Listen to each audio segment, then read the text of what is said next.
Oi, pessoal, estamos iniciando aqui mais um Contabilitacast, né? Hoje a gente está com mais um episódio daquela série de episódios que a gente traz, né, de cases de clientes da Contabilitar ou empresas de maneira geral, né, para levar um pouco de conhecimento de gestão do dia a dia das empresas, né, a experiência que a gente tem no dia a dia.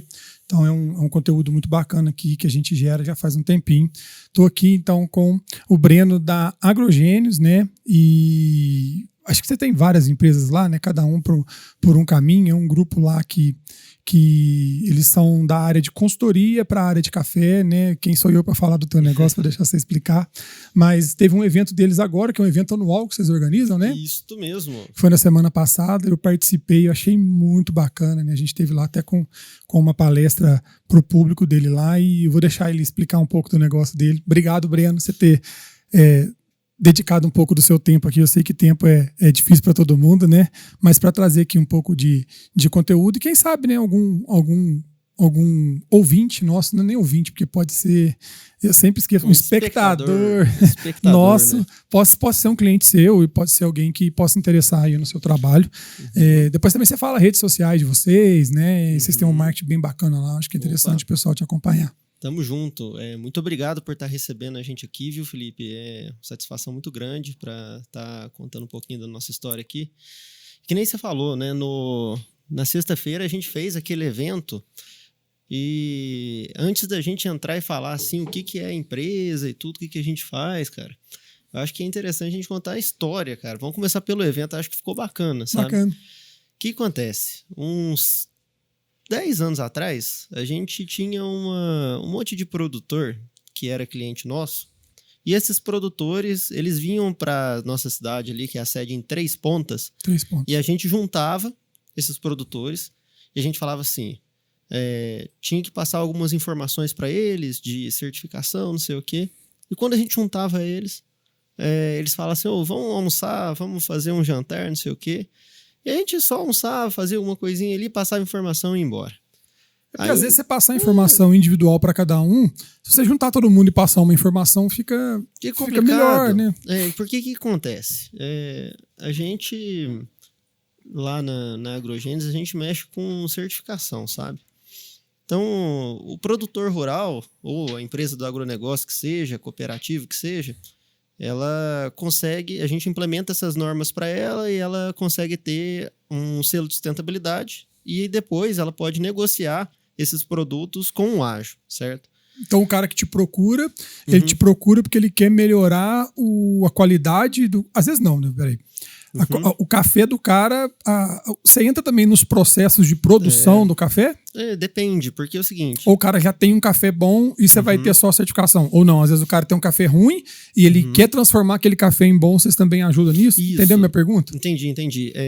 O primeiro mito, né? Certificação não tem nada a ver com a qualidade final do produto. Ele quer dizer que o produto foi produzido seguindo normas sustentáveis, entendeu? Perfeito. Pode ser ele bom, muito bom, ou pode ser muito ruim. Então, um exemplo clássico chega um produtor para mim, digamos, vamos olhar aqui, ó, um produtor que ele tá com 10 mil sacos, um produtor de café aqui da região. Aí ele fala assim, Breno, eu geralmente chego para mim, Breno, eu vi lá na cooperativa XYZ que eu tô conseguindo R$50 a mais por saca se eu tiver o selo tal. Aí eu chego e falo, não, beleza, então você pegar 10 mil sacos vezes 50, vai dar 500 mil, certo? Que ele vai ter por ano. Esse mito eu tinha com ele na cabeça, né? Eu imaginei que a certificação tinha a ver, tipo lá, meu café era qualidade A, com a certificação ele virou qualidade B. Não, entendi o que você falou agora. A certificação é que eu segui processos sustentáveis e por isso o mercado paga mais caro no café? Isso, exatamente. Paga mesmo? Paga mesmo. E você pega a fazenda. A fazenda, por exemplo, uma fazenda não vai ter só café bom, entendeu? Claro. Ela vai pegar uma parte boa, uma parte média e uma parte ruim. Qualquer café, desde o bom até o ruim, ele consegue ter esse ágio. Por que ele paga? Porque, geralmente, quem vai comprar isso, a gente tem que entender como que o café é consumido. Ele vai ser consumido ou dentro de casa, numa cápsula, numa cafeteira, ou fora de casa, num sistema de cafeterias, né? E etc.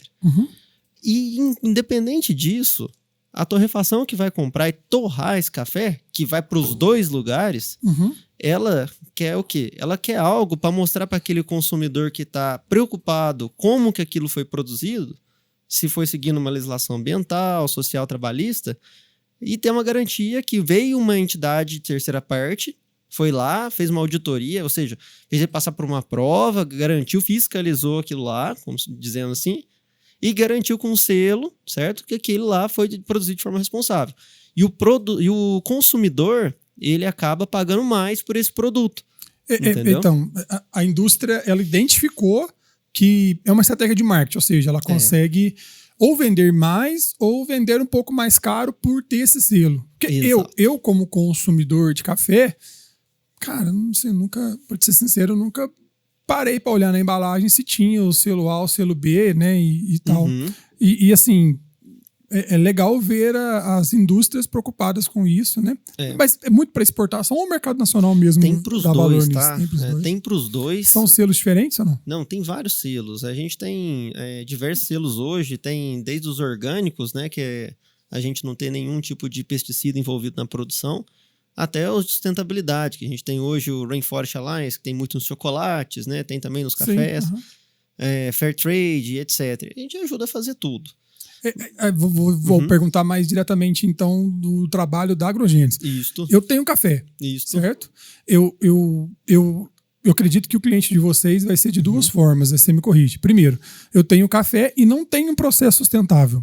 E aí eu peço para vocês me auxiliar a criar o processo para depois eu pedir a certificação. Ou eu tenho café com processo sustentável, talvez precisando de algum ajuste, e eu procuro vocês para me ajudar na certificação. É os dois casos mesmo? É, os dois casos, a gente faz os dois. Aí você vem e me certifica. Isso, na verdade, não. Porque a pergunta foi de propósito. A gente faz que eu vi no evento que vocês falaram que é diferente quem certifica, né? O produtor, o consumidor, ele vai pegar a certificação, vai colocar tudo numa coisa só, vai falar, é o selo e é isso aí, pronto, acabou, né? Ele não tá nem aí. Mas quem dá o selo não é a Agrogênesis. Não, a gente implementa, a gente é uma consultoria, entendeu? Funciona igual uma prova de autoescola, entendeu? Eu sou autoescola. Perfeito. Mas eu não sou o Detran que vai lá aplicar a prova, entendeu? Entendi. Aí você pode escolher qual é o Detran que vai aplicar a tua prova, a certificadora, e aí a gente ajuda a passar. E entendeu? Aí, com essa experiência que vocês já têm de várias certificações, vocês sabem o caminho mais fácil ali para chegar naquele objetivo A ou B, né? Criar os processos específicos. Você torna o trabalho da certificadora mais fácil, vamos imaginar assim. Né? E do cliente também, porque você vai olhar assim, o processo ele é reduzido, né? Se você for olhar, a gente implementa, né? Tem muita coisa, depois chama uma certificadora, que vai conduzir como se fosse a prova da autoescola, que é a auditoria, entendeu? Aí o auditor, ele vai fazer o que a gente chama de triangulação de evidência. Não sei se você já viu falar disso. Para ele, 2 das 3 coisas, tipo, ele vai vir com um checklist numa prova, né? E aí, tudo que você falar, você tem que ter algo que comprove aquilo. Pode ser uma evidência documental, visual ou de entrevista.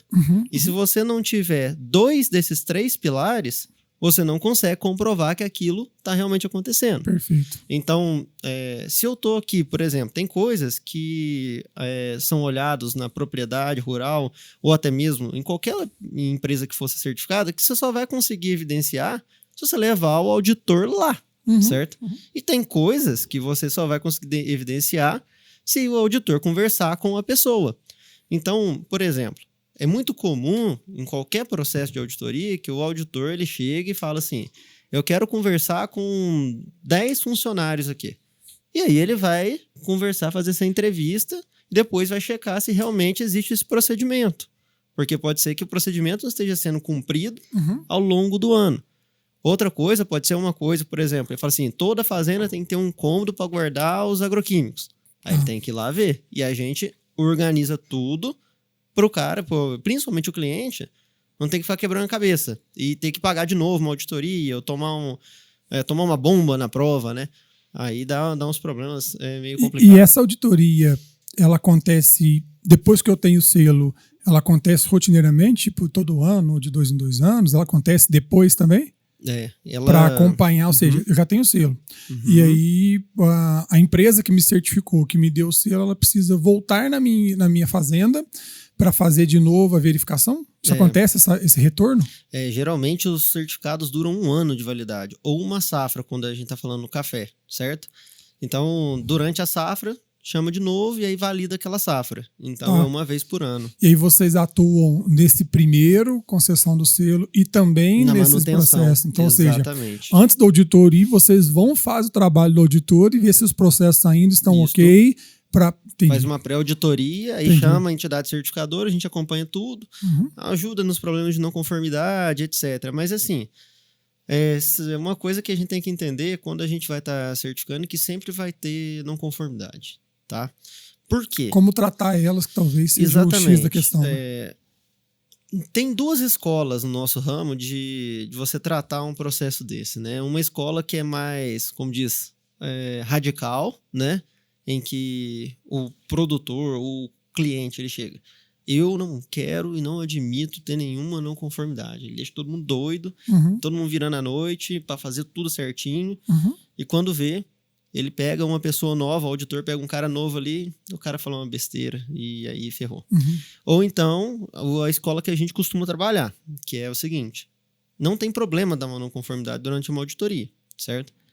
Porque senão eu não estou tendo um feedback de uma pessoa externa que eu paguei caro para isso e eu estou negando para o meu cliente o processo de melhoria contínua, porque eu só recebo meu certificado depois que eu corrijo o que o auditor falou que está errado. Entendi. Com evidências. Aí eu mando para ele lá bonitinho: eu achei essa mesa aqui tá no lugar errado. Beleza, manda a fotinha dela no lugar certo para mim que eu libero o certificado para você. Perfeito. E aí a gente não nega esse processo de melhoria contínua. Ao longo do tempo isso vai melhorando. Um mito que a turma pensa é a mesma coisa que eu falo voltando à analogia da autoescola. Realmente, todo mundo que tem carteira de motorista é bom motorista? Claro que não. Entendi. A gente vê atrocidade o dia inteiro no trânsito. Perfeito. Da mesma coisa, toda fazenda, todo produto que é certificado é perfeito? Ele não tem nenhum problema? Claro que não. Tem problema. Só que ele está no caminho para resolver tudo. Entendeu? Ele está no caminho. Agora, e foi auditado. Agora, outro que diga que não tem uma certificação de terceira parte, que é esse processo que a gente fala, chamar uma auditoria, ele não pode dizer o mesmo. Mas ainda assim existe médico que é diplomado, ficou estudando 10 anos lá e que não é um bom médico. E existe também motorista ruim. Existe também fazenda certificada que também pode ser uma fazenda que não é boa.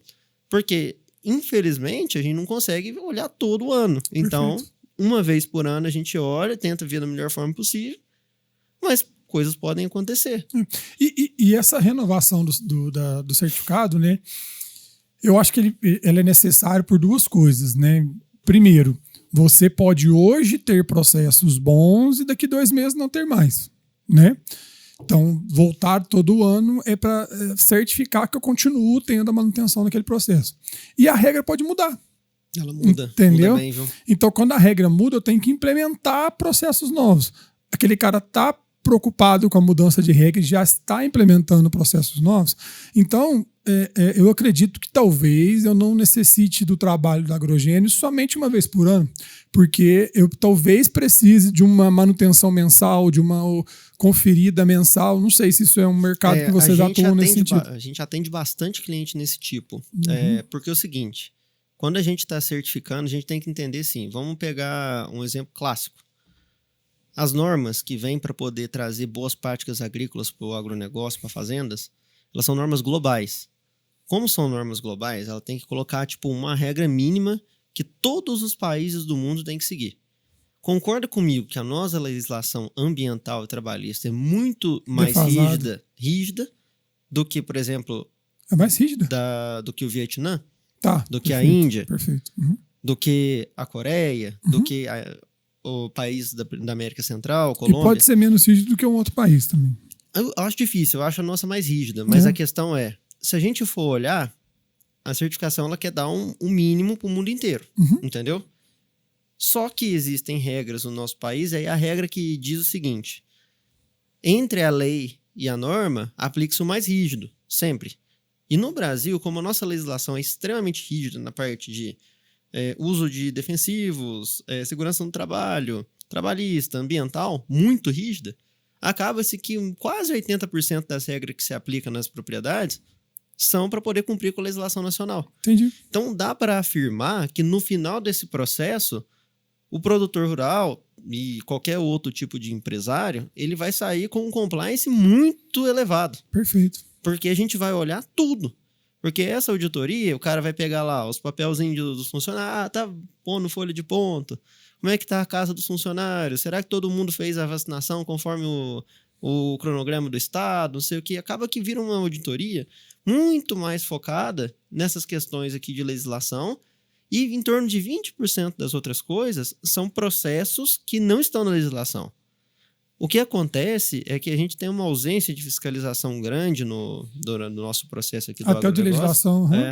Então, acaba que muitas coisas não estou cumprindo nem a legislação, às vezes.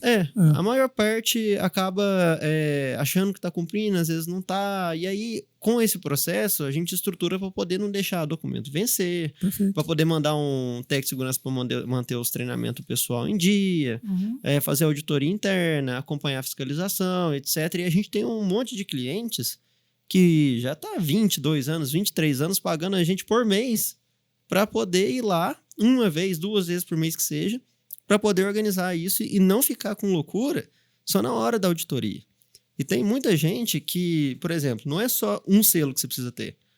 Se você tiver demanda, você consegue colocar vários selos e cada um vai dando um pouquinho a mais, entendeu? Entendi. E de acordo com essa tua última fala, podemos afirmar que para o produtor brasileiro que já cumpre o que a legislação trabalhista, sei lá, pede, não é tão difícil ele ter a certificação? Não, se o cara já cumpre, é muito tranquilo. Muito tranquilo. Muito tranquilo. A não ser que tenha... Então tem gente de bobeira aí sem certificação. E deixando dinheiro na mesa, né? E eu te perguntar isso agora. O benefício você falou, às vezes eu tenho até X% a mais lá da saca. Isso. E quanto custa isso? Daria para você afirmar ou vai depender do projeto? Mas cara, um chute. Isso daí é muito... depende mais. É como se me perguntasse assim, quanto custa um carro? Entendeu? Depende bem do KM, onde que ele tá, qual foi o jeito. Se é elétrico, se é... Entendi. Exatamente. Então, tipo, é um serviço altamente customizado. Mas a relação custo-benefício é positiva. Geralmente, no primeiro ano, ele já se paga. No mínimo, ele tem um break-even. No mínimo. Mas é um preço pequeno, se você for pensar. E o mercado nacional ou internacional? Quem mais dá valor a esses selos? Olha, o internacional ele dá muito mais valor. Entendeu? Se eu sou um produtor de café... Até pela distância, né? O cara tá longe daqui, como é que ele tem certeza que eu tô fazendo certo? O selo vai ser uma garantia. Exatamente. Ele tem que acreditar em alguém que foi lá. Ele não vai acreditar no que você tá falando. Mas uma coisa que é interessante, a gente tem que entender a questão de PIB per capita em relação de consumo, entendeu? A gente olha os países desenvolvidos acima de $40 mil por ano de PIB per capita, né? França, Inglaterra, Suíça, Alemanha, Holanda... e demais países, esse pessoal que já está com $40 mil por ano de PIB per capita, isso quer dizer o quê? Quer dizer que ele tem uma escolha de consumo em pequenas coisas na cesta básica que ele vai comprar que é muito grande. Ele é mais seletivo. Então, ele tem lá na prateleira dele 50 cafés no mercado para ele escolher. Ele vai escolher, além pelo gosto, ele vai escolher por uma coisa que ele acredita que é o certo para o mundo. Entendi. Então, ele tem um dinheiro ali e isso aí vai pegar e fazer o quê? Vai trazer para ele... vai falar assim, nossa, eu vou pagar mais $1 por esse café, que não é nada para ele, mas eu tenho certeza que eu não estou patrocinando nenhum tipo de crime na produção desse café. Entendi. Então, eu fico. Só que, na hora que você vê $1 vezes a quantidade de pacotinho de café ou cápsula que dá numa saca de café... acaba que vira muita coisa. Por exemplo, você sabe quantas cápsulas você consegue fazer com uma saca de café? Uma saca de café tem 60 quilos, certo? Depois de torrada e transformada em cápsula, ela pode dar de 8 mil a 9 mil. Então, se eu cobro $1 a mais para cada uma dessas cápsulas, estou falando de 8 mil a 9 mil a mais dólares. Estou falando de torrefação no cliente final. É desse dinheiro que vai vir todos os projetos para sustentar esse tipo de projeto, entendeu? Não, e eu acredito que deva ter, por exemplo, grandes indústrias que só compram com aquele selo. Então, se você não tiver o selo, você já perdeu esse mercado, né, velho? Então, além de você vender mais caro, você tem mais gente querendo comprar. Então, o teu mercado muda na margem e no giro, né? Na quantidade de venda e no valor da venda. Se a gente está pensando agora, nós estamos passando no mercado de café, do lado do produtor, tá? Nunca esteve assim, a gente pode afirmar, nos últimos 40 anos, tão bom quanto está hoje, Uhum. certo? Para margem e tudo. Só que a gente entende também que os preços dos cafés nessas altas históricas, para a outra parte da cadeia, certo? Ela não é a melhor coisa que pode acontecer. Aí não tá tendo um equilíbrio, isso não vai sustentar. Isso. Então, a gente tá vendo aqui, por exemplo, a gente trabalha também, a gente comercializa esses cafés que são mais sustentáveis, certo? Eu fico a cargo disso também. E aí, você vê a liquidez baixando, certo? Para certos tipos de café. E esses certos tipos de café, quando eu abro a boca para poder falar, tem certificado, eu consigo oferta.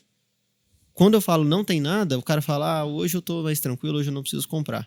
Antigamente, para você conseguir oferta no mesmo tipo de café, você conseguia em 3 minutos. Hoje você demora 3, 4 dias para você conseguir uma oferta se não tem certificado. E como é que o cara tem instrumento de conferência? Porque uma coisa é eu pôr o selo lá, outra coisa é ele ir num lugar e ver que eu realmente tenho aquele selo. Uhum. O comprador, ele consegue aferir se eu tô falando a verdade com a certificação? Consegue. É o seguinte, a cadeia inteira tem que estar certificada, certo? Então, o comprador, ele também passa por auditoria, igual o produtor, tá? Entendi. E existe um sistema de... Um confere o outro, né, em tese. Mas o que realmente traz a tranquilidade pro negócio é que existe um sistema que todo mundo tem acesso, que ele funciona igual um Pix, entendeu? Então, o produtor lá tem 1.000 sacas, a previsão de safra dele, o auditor auditou isso, viu que tá feito da maneira certa, ele vai fazer um crédito de 1.000 sacas na conta dele. Entendi. E conforme cada nota fiscal é vendida, ele vai lançando lá, ele vai transferindo, isso gera um certificado de transação. Entendi. E o produtor, ele só recebe o valor do café do comprador depois que ele faz essa emissão do certificado e cai na conta do comprador. E assim sucessivamente até chegar no último consumidor. Então a gente garante que dessa forma não vai ter ninguém só tipo, eu vou pegar um selo aqui, sei lá, no meu café e o cara vai me pagar só porque eu coloquei um adesivo, entendeu? Senão era muito fácil, né? Todo mundo imprimia adesivo aí e ganhava dinheiro. Mas não é bem assim, certo? E tem uma coisa muito, muito, muito importante que já vem acontecendo. Não sei se você já ouviu falar dessa legislação nova da União Europeia para desmatamento, né? Eu tive um podcast aqui que eu fiz com um advogado da área do café, Vinícius Barchetti, e ele entrou nesse tema porque ele estava falando que ainda não estava muito claro, se eu me lembro bem, quais regras deveriam ser seguidas, né? Que a Europa ia pedir em X tempo de qualidade de certificação e tal. Então ele estava um pouco preocupado com esse mercado, dessa rastreabilidade dessa certificação. Mas a gente comentou sobre isso. Então, vou dar uma breve explicação aqui, que isso é extremamente relevante para todo mundo. O que acontece? Já vem 10 anos que existe pressões de lobbies ambientalistas na Europa para poder trazer uma legislação que impedisse, certo? Produtos que estejam ligados a crimes ambientais e sociais dentro da Europa. E em 2023, esse pessoal conseguiu a aprovação dessa legislação, que é a Lei Europeia contra o Desmatamento. A gente chama de EUDR, EUDR. Dentro dessa lei, ela diz 3 coisas principais, sabe? A primeira coisa é que de 2020 para cá, nenhuma propriedade, certo? Rural, que alguém comprar na União Europeia, veio uma produção de determinada fazenda, ela pode ter desmatamento, certo? A segunda coisa que fala é que quem compra dessa fazenda, ela tem que ter o quê? Tem que ter a comprovação que essa fazenda não está envolvida em nenhum tipo de crime, de qualquer lei nacional, certo? Que a gente chama de due diligence, certo? Diligência devida. E a terceira coisa a gente fala é a rastreabilidade.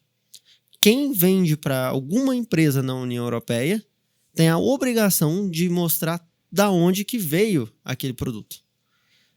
Então, isso foi aprovado para 8 commodities, dentre elas café, soja, milho, óleo de palma, gado e mais algumas outras coisas. A indústria, então, começou a se movimentar, certo? E os produtores, eles não são um ator que está muito envolvido nesse processo. A indústria do café, por exemplo, ela criou um sistema, juntamente com o Conselho de Exportadores de Café do Brasil, o Secafé, que é o sistema do Serasa. ele é um sistema muito bom, certo? Mas o problema que a gente vem para poder mandar isso para a Europa é o que você falou. Será que eles vão aceitar isso? E aí, parece que nem eles têm bem definido o que eles vão exigir de comprovação de que está sendo cumprida a lei. Não. Em teoria, a lei teria que começar a valer 1/1 de 2024. Uhum. Só que chegou no dia 14 de dezembro de 23, olha para você ver, já no recesso, eles passaram para 1/1 de 2025. Uhum. E depois de 1/1 de 2025, eles vão agora 1/1 de 26. Porque eles não estavam entendendo. Aí o que acontece? O problema é comprovar isso. Isso, é. Então você vai olhar, por exemplo... Esse sistema que você falou que tem, tinha que ter um mundial. Porque qual que é o primeiro problema? Eu participei de algumas discussões na Europa com o pessoal que realmente está fazendo o UDR. Eu tive na Suíça... E aí, um problema que eu levantei para eles beleza, digamos que eu sou um torrador muito grande, e eu não sei se vocês sabem, mas geralmente você não torra só uma origem de café. Você torra misturado um pouco Colômbia, um pouco Brasil, um pouco outro país, e você faz uma mistura, a gente chama de blend. Blend, aham. Aí esse blend, que tem uma porcentagem de cada país, eu vou ter que comprovar de cada país. Beleza, a gente resolve a situação Brasil. Mas pro cara que vai comprar, isso não resolve o problema dele. Talvez a solução, o cara que vai comprar tem que ter uma certificação. E essa certificação vai garantir que ele está comprando só a certificação, só o certificado. E aí, igual você falou, da cadeia fiscalizando a cadeia. Isso. A melhor solução que eu vejo hoje, realmente é a certificação. Por quê? Você pega uma certificação... Não, mas pensa só, alguns selos que já existem. Tá. Eu tenho um selo que chama 4C. Certo? Que esse selo, o que ele faz? Ele tem mais de 300 mil produtores cadastrados no mundo inteiro. É o maior selo do mundo para a cadeia de café. Se eu sou uma pessoa, um torrador, e esse torrador vai fazer um blend, eu tenho produtor 4C em todos os países que eu te falei. Então ele resolve para mim. Compra só de 4C. Compra só de 4C. Mas não é dar uma importância muito grande ao 4C?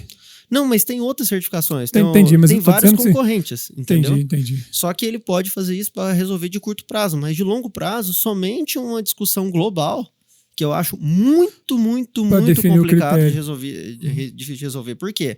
A lei ela é muito interpretativa, porque vai falar assim, você tem que cumprir o critério de cada país.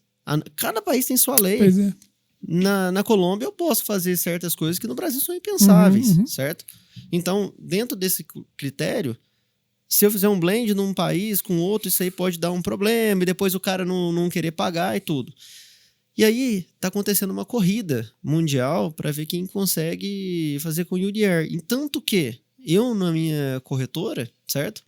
Quando tem cafés que a gente consegue fazer a comprovação que é UDR, a gente junta todas as evidências e manda, a gente consegue um valor a mais por saca para aquele produtor, entende? E quais evidências vocês conseguem ter? A gente tem que ter o polígono da fazenda com imagem de satélite de 2020 para cá, certo? Jogando no Global Forest Watch ou então outros softwares que comprovam isso. A gente faz uma diligência completa em todos os sites do governo para tirar todas as certidões dele, certo? E também a gente tem toda a rastreabilidade dele garantida pela certificação, né?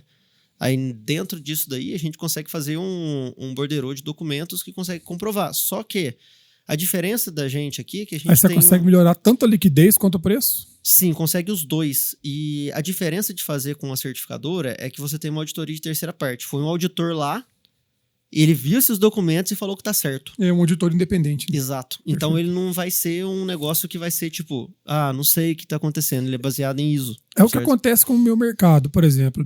Você tá lá querendo empréstimo no seu banco e aí o banco pede balanço, ou DRE. Aí você manda só com a tua assinatura. O banco não vai dar confiança. Aí o que ele fala? Não, o contador tem que assinar. Por quê? É um auditor, é um cara que está de fora que está assinando que aquele número é verdadeiro. Aí você já ganhou uma importância naquilo, beleza. Aí você vai vender ações na bolsa. Aí eles pedem que tenha uma auditoria externa validando o que o contador fez. Então, você tem a assinatura de um contador que processou aquilo, que que tem a sua responsabilidade, né? Tem o CRC ali fiscalizando e tal, e você tem um auditor que auditou o que o contador fez. Então, assim, a segurança do balanço auditado ela é muito maior, né, do que o balanço assinado, por exemplo, só pelo administrador da empresa. Então, guardar as proporções é a mesma lógica. Mesmíssima lógica, você está certíssimo. Não tem nem o que falar. Pensa o importador vendo uma coisa que tem terceira parte, que é baseado em ISO, que não é uma norma inventada ali na hora, certo? E outro que o cara fala assim, eu sou sustentável e eu sou UDR porque eu mesmo criei a minha lógica aqui. É isso aí, é isso. Ele não vai te pagar, certo? E um problema grave que criou também, depois que começou a questão do UDR, são as questões de rastreabilidade, certo? O mercado de café, ele é um foi mercado... o que o advogado teve aqui mais criticou não, achou mais difícil essa rastreabilidade. Eu acho que... Não, eu acho que é o que tá... Dos três, eu acho que é o mais simples, na verdade. Mas que envolve muito o jeito que o comércio de café é feito. Porque é o seguinte... Se eu sou uma cooperativa, vamos lá, eu sou um comerciante, certo? Vamos lá, eu sou um comerciante de carro. Exemplo. Aí eu tenho meu estoque aqui de carro. Só que pela lei, né? Aí baixa uma lei aí. Agora todo carro vendido tem que ter rastreabilidade. O que tá falando? Você tem que falar de onde que você comprou. Eu sou comerciante, eu vou falar o meu fornecedor para você. E o carro tem um negocinho que chama chassi. E aí você consegue. Exato, mas mesmo assim... O café não tem. Não, o café tem. Dá para fazer. O chassi do café. Dá para fazer, mas a questão é...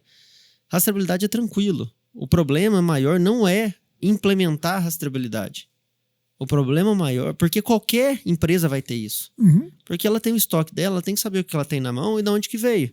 Qual o lote, por exemplo. Exato. Porque ela vai blendar isso aí para entregar para o cliente dela. A questão é... Se eu passo num mercado super competitivo assim e falo pro meu comprador... Olha, eu, comprador, comprei desse fulano aqui. O cara que também é comprador de café, o que impede ele de ir direto? Entende? Então você entende a resistência que existe na cadeia. Entendi. E aí a segunda resistência que ficou super engraçada, assim, na hora que você vai conversando com a turma, é que quem vai exigir isso é o importador, certo?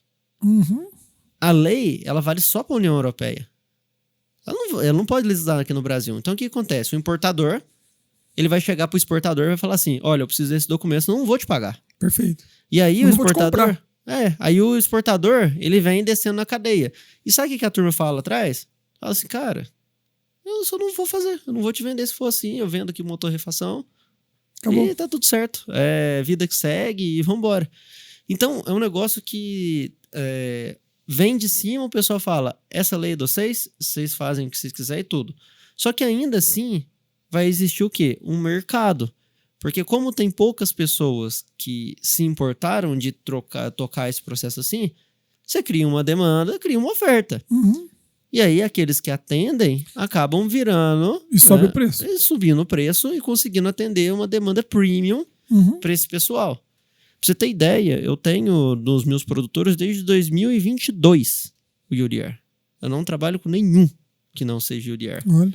Porque a gente já fica antenado nessas legislações, nessas coisas que vão acontecer, traz uma safra antes para os produtores, e aí a gente conseguiu vender muito café, eu lembro, 23 e 24, já com o ágio de UDR, por quê?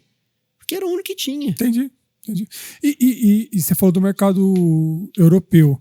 O mercado americano, que é um mercado que consome muito café, também está com essa exigência? Não, o mercado americano ele não tem essa exigência. Ele continua normal. Inclusive, eu acho que enquanto a gente tiver o governo Trump, não vai ter isso, certo? A taxação que ele teve lá pegou o café ou não? Pegou bastante, né? Praticamente travou o mercado. Não tá tendo praticamente nenhum embarque. É uma coisa mínima. Cara, mas o americano vai ficar sem café, não. Uma hora, eles não produzem, uma hora eles vão ter que comprar taxado. Sim, eles estão comprando hoje, principalmente do Vietnã, né? E um pouquinho de Colômbia. Verdade. Só Deixou que de comprar no Brasil às vezes. Só que não dá o estoque. Entendi. Não dá o estoque. Esse estoque deve acabar lá para dezembro, já deve não ter mais nada pelo volume de consumo. 50% quase do café que é consumido nos Estados Unidos vem do Brasil. Então, e ele não tem outro substitutivo na questão de sabor Entendi. e volume Entendi. e preço. Não tem. Ou seja, ele vai ficar enrolando lá e não comprar, mas já vai ter que comprar. Vai ter que comprar, mesmo com taxação. Tá. E aí vai vir uma grande inflação, né, nos Estados Unidos, porque é um Uhum. mercado muito E grande. aí o Trump vai ver que ele ferrou o próprio americano e não o Brasil. No final das contas, a gente ainda consegue vender para outras origens, Perfeito. certo? Com menos liquidez? Certamente. Mas em vez de, tipo assim, eu conseguir vender de um dia pro outro, eu vou demorar 2, 3 dias, Entendi. entendeu? Para vender o mesmo café. E o mercado nacional, ele poderia dizer um percentual de compradores que estão querendo a certificação ou que Sim, não estão? temos sim. Nós temos estatística aqui, na estatística mais recente, ele diz que 20% do volume de café do Brasil hoje tem algum nível de certificação de terceira parte, tá? 20%, tá? Então nós estamos falando aí de uma Então, você tá me safra dizendo conjunta que- de 55 milhões. E você está me dizendo que a Agrogênio tem 80% de possíveis clientes de produtor de café. Isso, ainda tem muita coisa. Só que a Entendi. gente não trabalha só no café, isso que eu ia te falar. Entendi. A gente faz certificação agrícola, entendeu? Então, na soja, a gente tem um processo muito interessante. E só por Uhum. esses 20% que você falou é da agrícola inteira ou só café? Só café, Só café, tá. Uhum. certo? Nos outros, a gente não tem estatística oficial, tá? Um que eu acho extremamente interessante é o da soja. O da soja, eu acho que ela ela deu um show. Por quê? Soja é o seguinte, ela tem uns ciclos muito mais complicados e mais curtos do que o do café. Que a soja, a cada 6 meses, você está plantando e colhendo. E o café, A só gente daqui a chama de 3 anos. Cultura temporária, a E soja, perene, e né? cultura permanente é o café. O né? café. Então, os ciclos dela vão aumentando muito. Então, o incentivo, quando tem um preço muito alto, você pode saber que 6 meses vai ter muita soja. E aí já despenca de novo. Entendi. O do café demora isso acontecer, certo? Então, o que acontece no da soja? A soja, ela tem certificações, que tem uma que é a minha preferida, que a gente faz o seguinte. Digamos que o cara lá, ele tem um volume de soja, ele vai lá e vai colher X mil toneladas de soja. A gente consegue gerar um crédito, não é crédito de carbono, não tem nada a ver com isso. Ele vai passar por uma auditoria normal, vai arrumar a parte de segurança, boas práticas agrícolas, ambiental, social. E aí depois ele recebe créditos que ele pode negociar sobre, né, que é o mesmo valor da sua produção. Um crédito é 1 tonelada, certo? E a gente consegue liquidez para ele vender isso entre 2 até 15 dólares por crédito. E isso daqui a gente consegue fazer no modelo de partnership, que a gente assume os custos de auditoria, de implementação, de Em troca tudo do que spread. precisar. Em troca disso, a gente tem um spread em cima desse valor, mas a gente garante a liquidez para ele. Então, além do cara ganhar liquidez, ele ainda tem um percentual do spread, que hoje ele não tem nada. É melhor você ter vamos lá. 80% de alguma coisa ou 100% de nada, né? E aí ele vai só. ter 80% de uma coisa que ele nem imaginava ter, além de garantir a liquidez. Se o cara tá vendendo, por exemplo, um crédito a $5, quer dizer que ele tá ganhando 1,50 a mais por saco de soja. Hoje, 1,50 a mais por saco de soja é a diferença entre fechar no lucro e prejuízo. O produtor de soja sabe o que eu tô falando. E ele não precisa mudar, certo? Para quem ele está vendendo a soja? Ele pode continuar vendendo a soja normal, é um crédito. Eu vou vender para outra empresa. E essas empresas que compram, por quê? A rastreabilidade da soja, ela não é que nem o café que, tipo assim, eu tenho mais de 50 tributos diferentes, não consigo ficar misturando muito um com o outro. A soja, tipo assim, quantos sacos de soja você tem? Tá na umidade certa? Parabéns. Não tá mofado, vamos colocar vamos colocar isso aqui dentro de um silo. Perfeito. E parabéns. Então, não tem como fazer uma rastreabilidade bonitinha ali, separar, ver de qual fazer. Não, joga tudo ali, parabéns, te dou um certificado, você tem tantas toneladas lá e no dia que você quiser vender, você me fala. Soja, então, ou seja, a compra do certificado de soja virou um mercado. Isso. Aí a gente consegue fazer o quê? Essas empresas que usam a soja nos seus produtos finais, então, produtos à base de soja para quem tem intolerância à lactose, sorvetes, rações, etc., premium, elas chegam e falam assim, tem um sorvete na Europa que a gente costuma vender um pouco desses créditos, ele chega para nós e fala assim, Breno, por que eu compro esses créditos? Eu quero mostrar, certo, para o meu consumidor final, que esse consumidor, que o meu produtor de soja, ele é sustentável. Só que eu nunca vou conseguir saber de qual fazenda. Perfeito. Então, o que ele faz? Ele escreve assim, ó, no rótulo. Nós compramos o equivalente a tantas toneladas, que é o que a gente gastou de soja para poder produzir isso aqui, que esse dinheiro está sendo utilizado para apoiar programas de sustentabilidade em fazendas certificadas e reduzir o impacto de desmatamento, etc, Perfeito. etc, etc. O consumidor, ele paga mais por isso, porque ele entende que aquilo é melhor para ele. Uhum. E ele fica feliz. E com esse dinheiro financia-se toda essa operação, certo? Além de soja, tem vários outros produtos. As frutas também é um ótimo exemplo. Por exemplo, se eu sou um produtor de fruta, sei lá, sou um produtor de tomate. A gente sabe que as frutas, tem muitas frutas que são muito perecíveis. Se você deixar 1, 2 dias ali, ou você vende no preço que tiver, ou você vai perder. E o comerciante, ele sabe disso, ele vai te pressionar. Geralmente, quando você tem uma certificação, você vai tentar trabalhar com um cara mais premium. Um supermercado, tipo Verde Mar da vida, etc. Uhum. E qualquer lugar que você for, ele vai te pedir fazer um cadastro, certo? Do fornecedor, você vai colocar seus dados e te pergunta assim, qual certificação você tem? Aí, dependendo da certificação que você tem, o da fruta é interessante porque é uma certificação muito focada na segurança alimentar. Aí, o que acontece, certo? Na segurança alimentar, né, principalmente na União Europeia, se existe a contaminação de qualquer comida, fruta, verdura, legume, que um consumidor comprou no mercado, o mercado é corresponsável. E ele vai ser processado. E o mercado vai atrás de quem comprou. E quem comprou vai atrás até chegar na fazenda. Uhum. Você tendo uma certificação de food safety, né, de segurança alimentar, você pensa o que vale você processar um Carrefour na Europa. O que ele faz? Cara, sabe o que eu vou fazer? Eu vou comprar só de quem tem procedimento de recal, é auditado, etc. Para não me dar um problema aqui, um processo. Uhum. Porque senão eu vou ter um problema aqui muito grave, estou correndo um risco muito grande. Então ele nem entra no teu processo de compra com a tua propriedade se você não tiver. Entendi. Entendeu? Então tem uma aplicação comercial grande demais quando a gente trabalha nessa parte. Então, tá claro para mim que o mercado internacional é o contrário, seria 20-80, né? E o mercado nacional, você falou que os produtores têm 80-20, vamos pensar assim. Sim. E como é o comprador nacional? Tem alguma pesquisa disso? Assim, o comprador, de maneira geral, compra... 70% dos compradores estão exigindo certificação, ou 70% dos compradores pagam X a mais. Tem alguma pesquisa focada no comprador ou não? Não existem pesquisas, o que eu consigo passar para você é um report internacional que ele estima volumes, certo?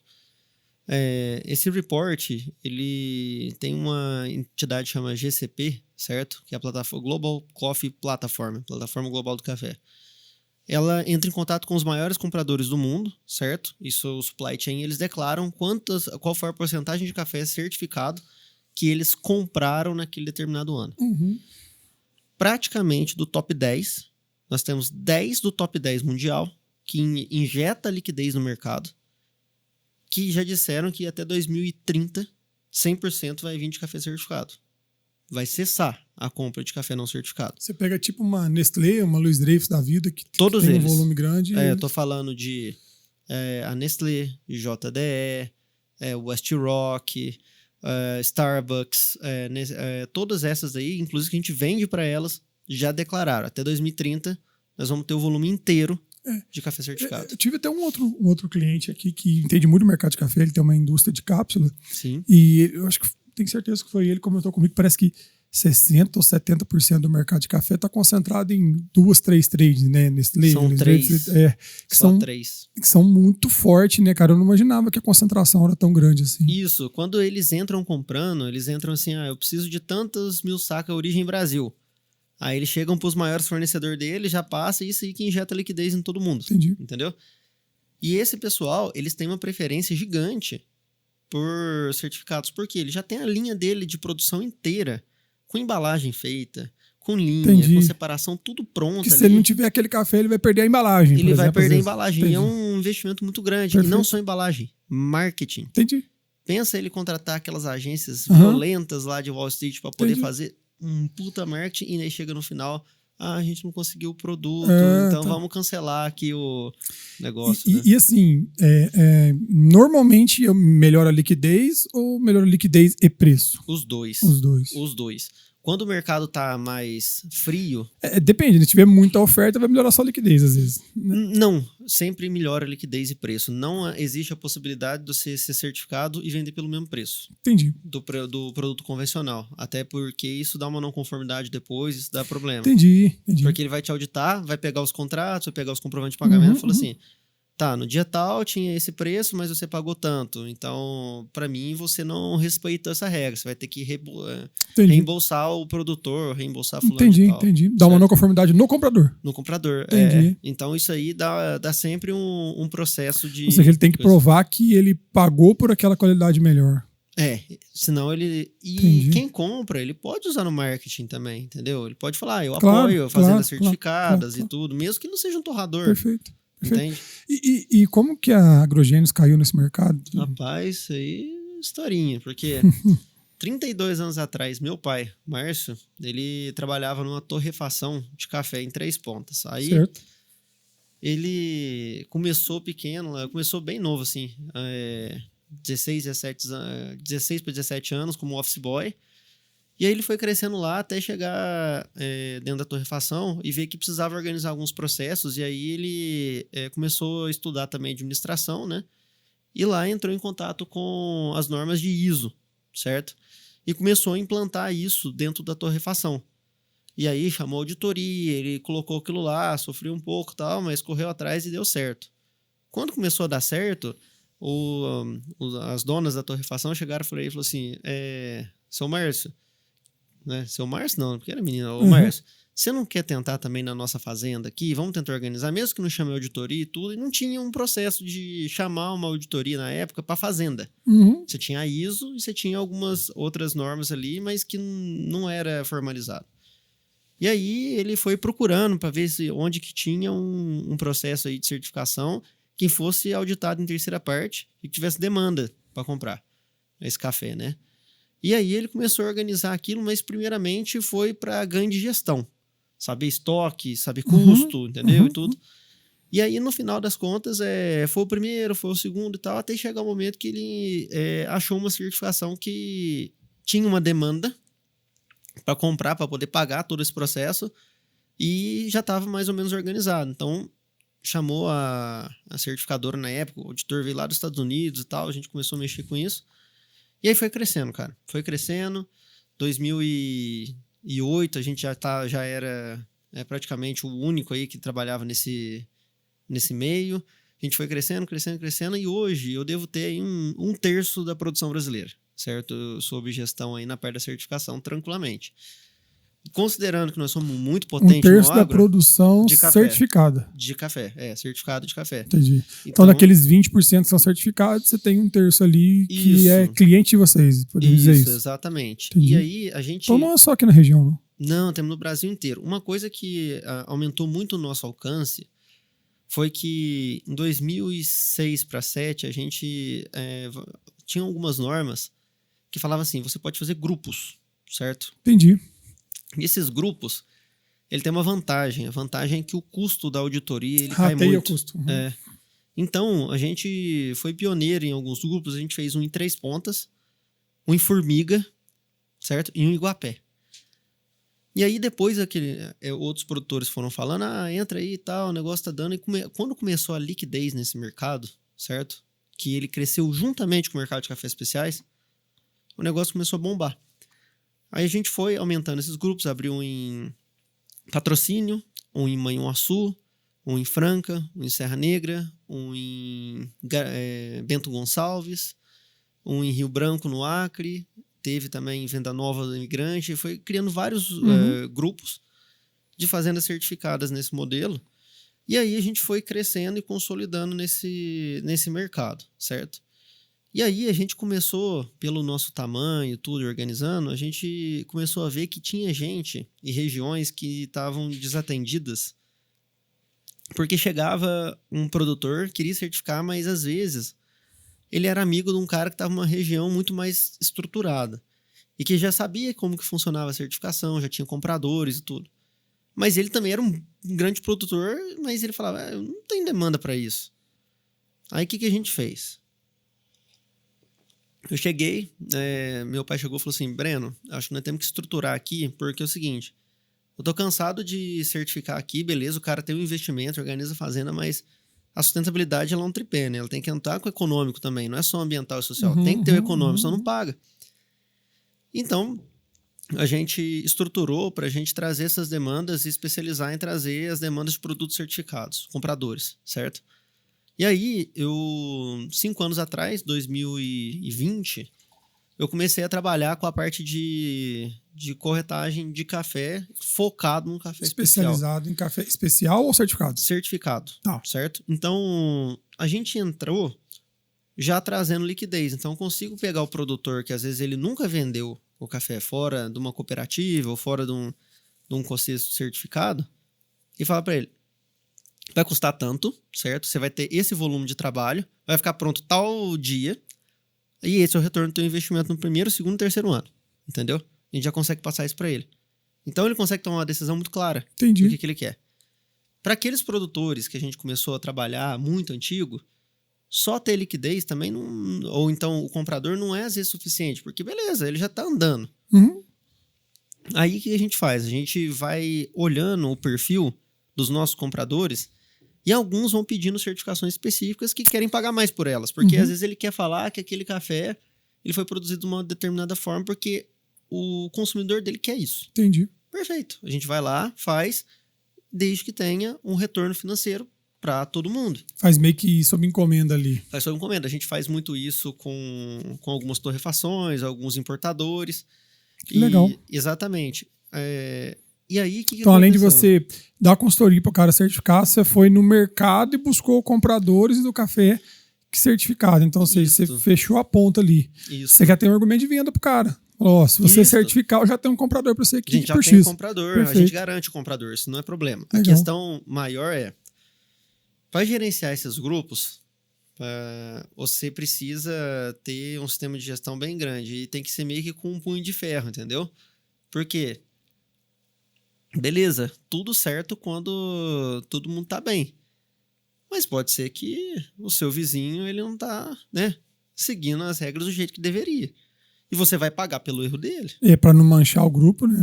Então é todo mundo no mesmo barco. Tem um lado bom que é o rateio de custo, mas tem um lado bom que a sujeira de um vai pingar no outro. Isso. Então a gente teve alguns problemas com isso no começo, né? Para estruturar, isso já passou, mas a melhor forma que tem é tocar tudo bem certinho. Então o que a gente faz?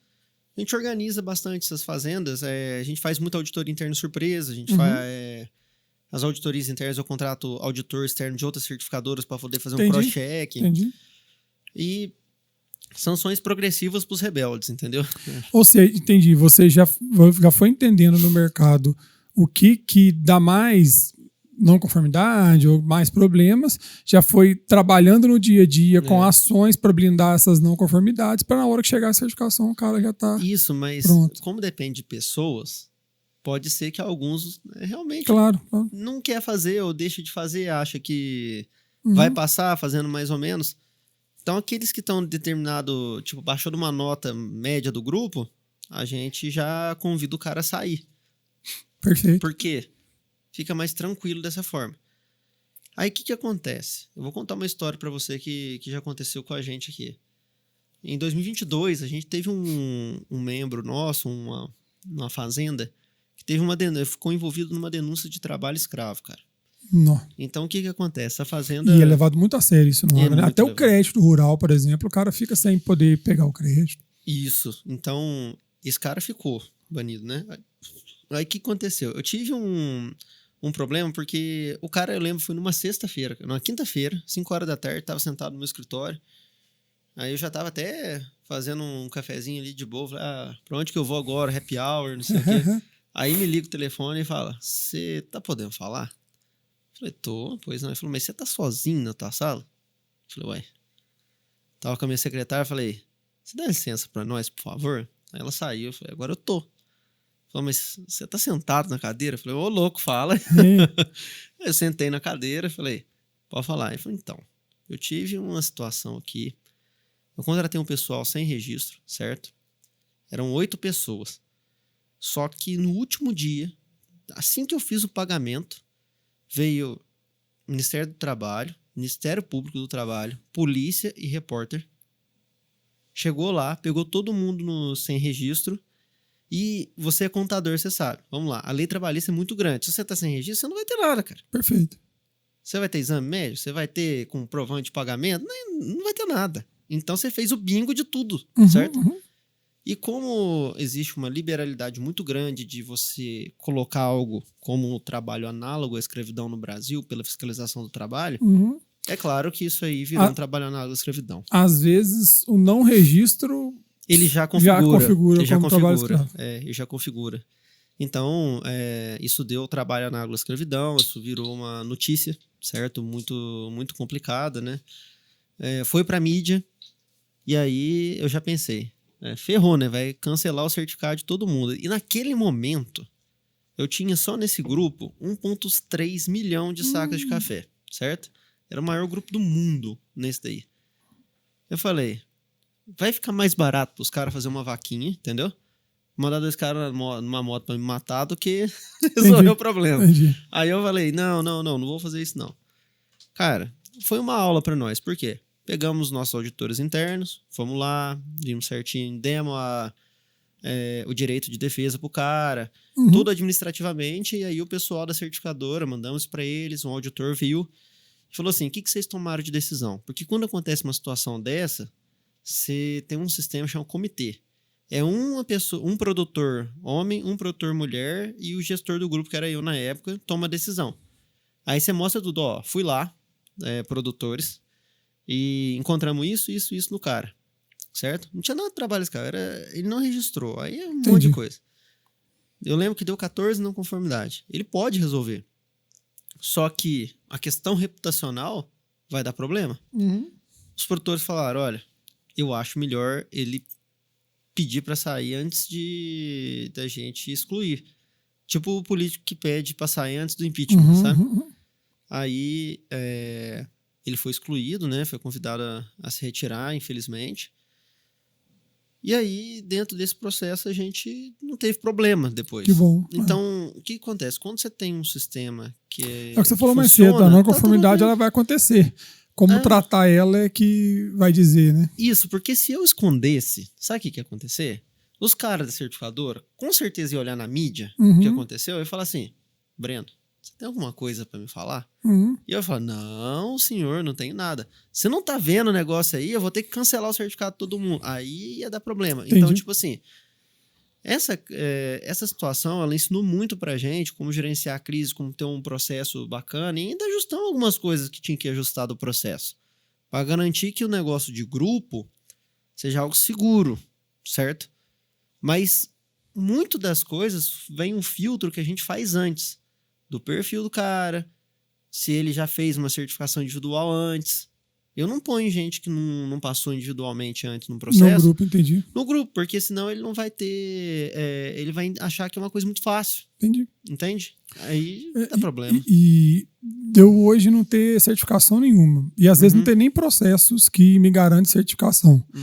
Para eu corrigir os meus processos e ter uma certificação, você tem uma estimativa de prazo? Cara, a gente consegue fazer isso aí até bem rápido, né? Lógico que depende da cultura da pessoa.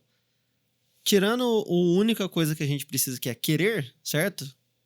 Dizendo que o cara quer fazer, ele consegue em pouco tempo, 6 meses, ele consegue já tá apto a receber uma auditoria. Por mais que aquele café eu plantei há 3 anos atrás... Sem problema. Sem problema. Sem problema, porque é da safra. O certificado vale uma safra. Entendi. Se você começar agora o teu processo, você só pode receber durante a safra a auditoria. Então, vai ser só um processo para abril. Entendi. Entendeu? A partir de abril você pode receber uma auditoria. Parabéns. Aí você tem sua safra validada. Aí no outro ano, a mesma coisa. Entendi. E é interessante notar que você tem que colocar seu café só em armazéns certificados também, senão você perde o seu certificado. É porque é a cadeia, né? É a cadeia. Então a gente sempre faz essa análise antes, porque já tivemos bastante estresse com esse negócio aí antes de o produtor colocar um café num armazém não certificado e perder o certificado. Aí ele perde aquele dinheiro que às vezes ia ser o lucro dele, certo? Não hoje, mas se a gente for lembrar 5 anos atrás, muita fazenda só fechava no azul por conta da certificação. Porque você tinha um preço de café de R$500, mas você tinha ágio de 40, 50 conto. Entendi. Então era 10% do valor do produto, era da certificação, era a margem do cara fechar. Então para ele era... E o ágio normalmente é um valor fixo ou um percentual do preço? Então geralmente é um valor fixo, tá? Entendi. Hoje, com o café nas altas mais históricas que ele tá tendo, qualquer coisa que você consegue a mais, você não consegue aumentar, certo? Por quê? Porque não tem dinheiro para poder comprar, pagar isso. Ele já tá tendo pouca margem para poder negociar, imagina pagar algo a mais. Mas hoje tá na base de R$30, mais ou menos. Entendi. De 30 a R$50. Você tem de cabeça alguns números da Agrogênesis? Quantas certificações já realizadas? Quantas certificações deu ruim? Quantos clientes atendidos? Tem alguma coisa assim para mostrar para nós? Temos, a gente já... Cara, fiz esse fechamento no final do ano passado. A gente já mexeu com uns 8 mil certificados, auditorias, assim, sabe? E atendimento, eu falo assim, em números de ir lá, consultoria, etc., você já passou de 50 mil. Que isso? E tudo quanto é cultura que você imaginar. Tudo quanto é cultura que você imaginar, Entendi. cabe uma certificação e cabe o cara ganhar dinheiro com ela. Entendi. Entendeu? E o desafio comercial seu é isso, né? É mostrar para o cara que ainda não está nesse mundo, quão esse mundo é interessante. Ou normalmente o cara já vê isso em outro lugar e procura vocês. Ou vocês têm que criar essa vontade neles. Então. Entendeu? Eu não vou te gosto... dar o meu caso, né? Às vezes o cara tá pagando uma carga tributária alta e não sabe. Eu tenho que mostrar para ele que tem opções melhores, entendeu? Para fazer um planejamento tributário, por exemplo, para ele. E tem cara que tá doendo a carga tributária e me procura porque ele já tá doendo. Então, assim, eu tenho esse desafio diferente a nível comercial. Você também deve ser assim. A gente tem os dois também, sabe? Tem o cara que chegou um cara com uma demanda para ele, recusável, mas tem que ter o certificado e quer fazer. Entendi. Certo? Mas eu acho que eu sou empresário, a gente sabe que a gente também tem que correr atrás dos clientes, né? Ficar dependendo só de vir, não. Então, tipo, a gente vai, eu sempre gosto de fazer o seguinte, o meu público é geralmente um pessoal muito mais high ticket, que é muito parecido com o teu, entendeu? Então, não adianta eu chegar, por exemplo, e ficar lá só ligando ali cold call o dia inteiro. Eu acho que eu já tentei fazer isso, não funciona muito pro agro. Eu também. Pro agro, principalmente, porque os cadastros que você consegue comprar na internet, etc., e atingir esse público é complicado. Mas eu faço até uma pergunta diferente para você, porque hoje a venda pela internet, a venda no e-commerce, ela é muito forte. Então, já me falaram muito que eu tinha que patrocinar, fazer não sei o quê. Eu falei assim, qual que foi a última vez que você comprou pela internet um serviço que não foi curso? Eu nunca comprei. Tá vendo? Agora, produto você comprou ontem. Sim. Né? Agora, vender um serviço pela internet, exceto o curso, que eu acho que o curso ainda vende. Né? Assim, pra mim não deu certo, sabe? Isso. Eu não consegui uma questão patrocinada que me gerou algum cliente. Concordo. Eu preciso de relacionamento. Eu preciso ter internet? Preciso, mas pra afirmação. Isso. Você ouviu falar de mim, você vai lá no meu Instagram ver quem sou eu. Entendeu? Que você não é um Zé Ninguém da esquina, Isso, né? então aí eu tenho. Então, meu Instagram, minha internet é institucional. Quem eu sou, quem eu atendo, com a minha expertise, o que eu fiz, e etc. Porque alguém vai ouvir falar de mim e vai lá conferir isso, entendeu? Exatamente. Agora eu não consigo vender do zero por lá. Pelo menos eu não tive essa experiência. Não, eu já vendi. Alguns casos. Cara, eu já tentei fazer essas estratégias de tráfego pago e tudo, mas, que nem você falou, como o serviço é confiança, no teu caso ainda, eu acho mais difícil ainda, porque... Cara, você vai mexendo no dinheiro da pessoa, vai saber os podres tudo da pessoa, entendeu? E assim, eu tive um caso aqui de um podcast que a gente gravou aqui, falando de um benefício fiscal de e-commerce, e muita gente até hoje assiste esse vídeo e entra em contato com a gente para pedir o benefício para ele. Então foi um conteúdo que eu gerei, né, que trouxe. Não foi um patrocinado, eu não patrocinei o vídeo, entendeu?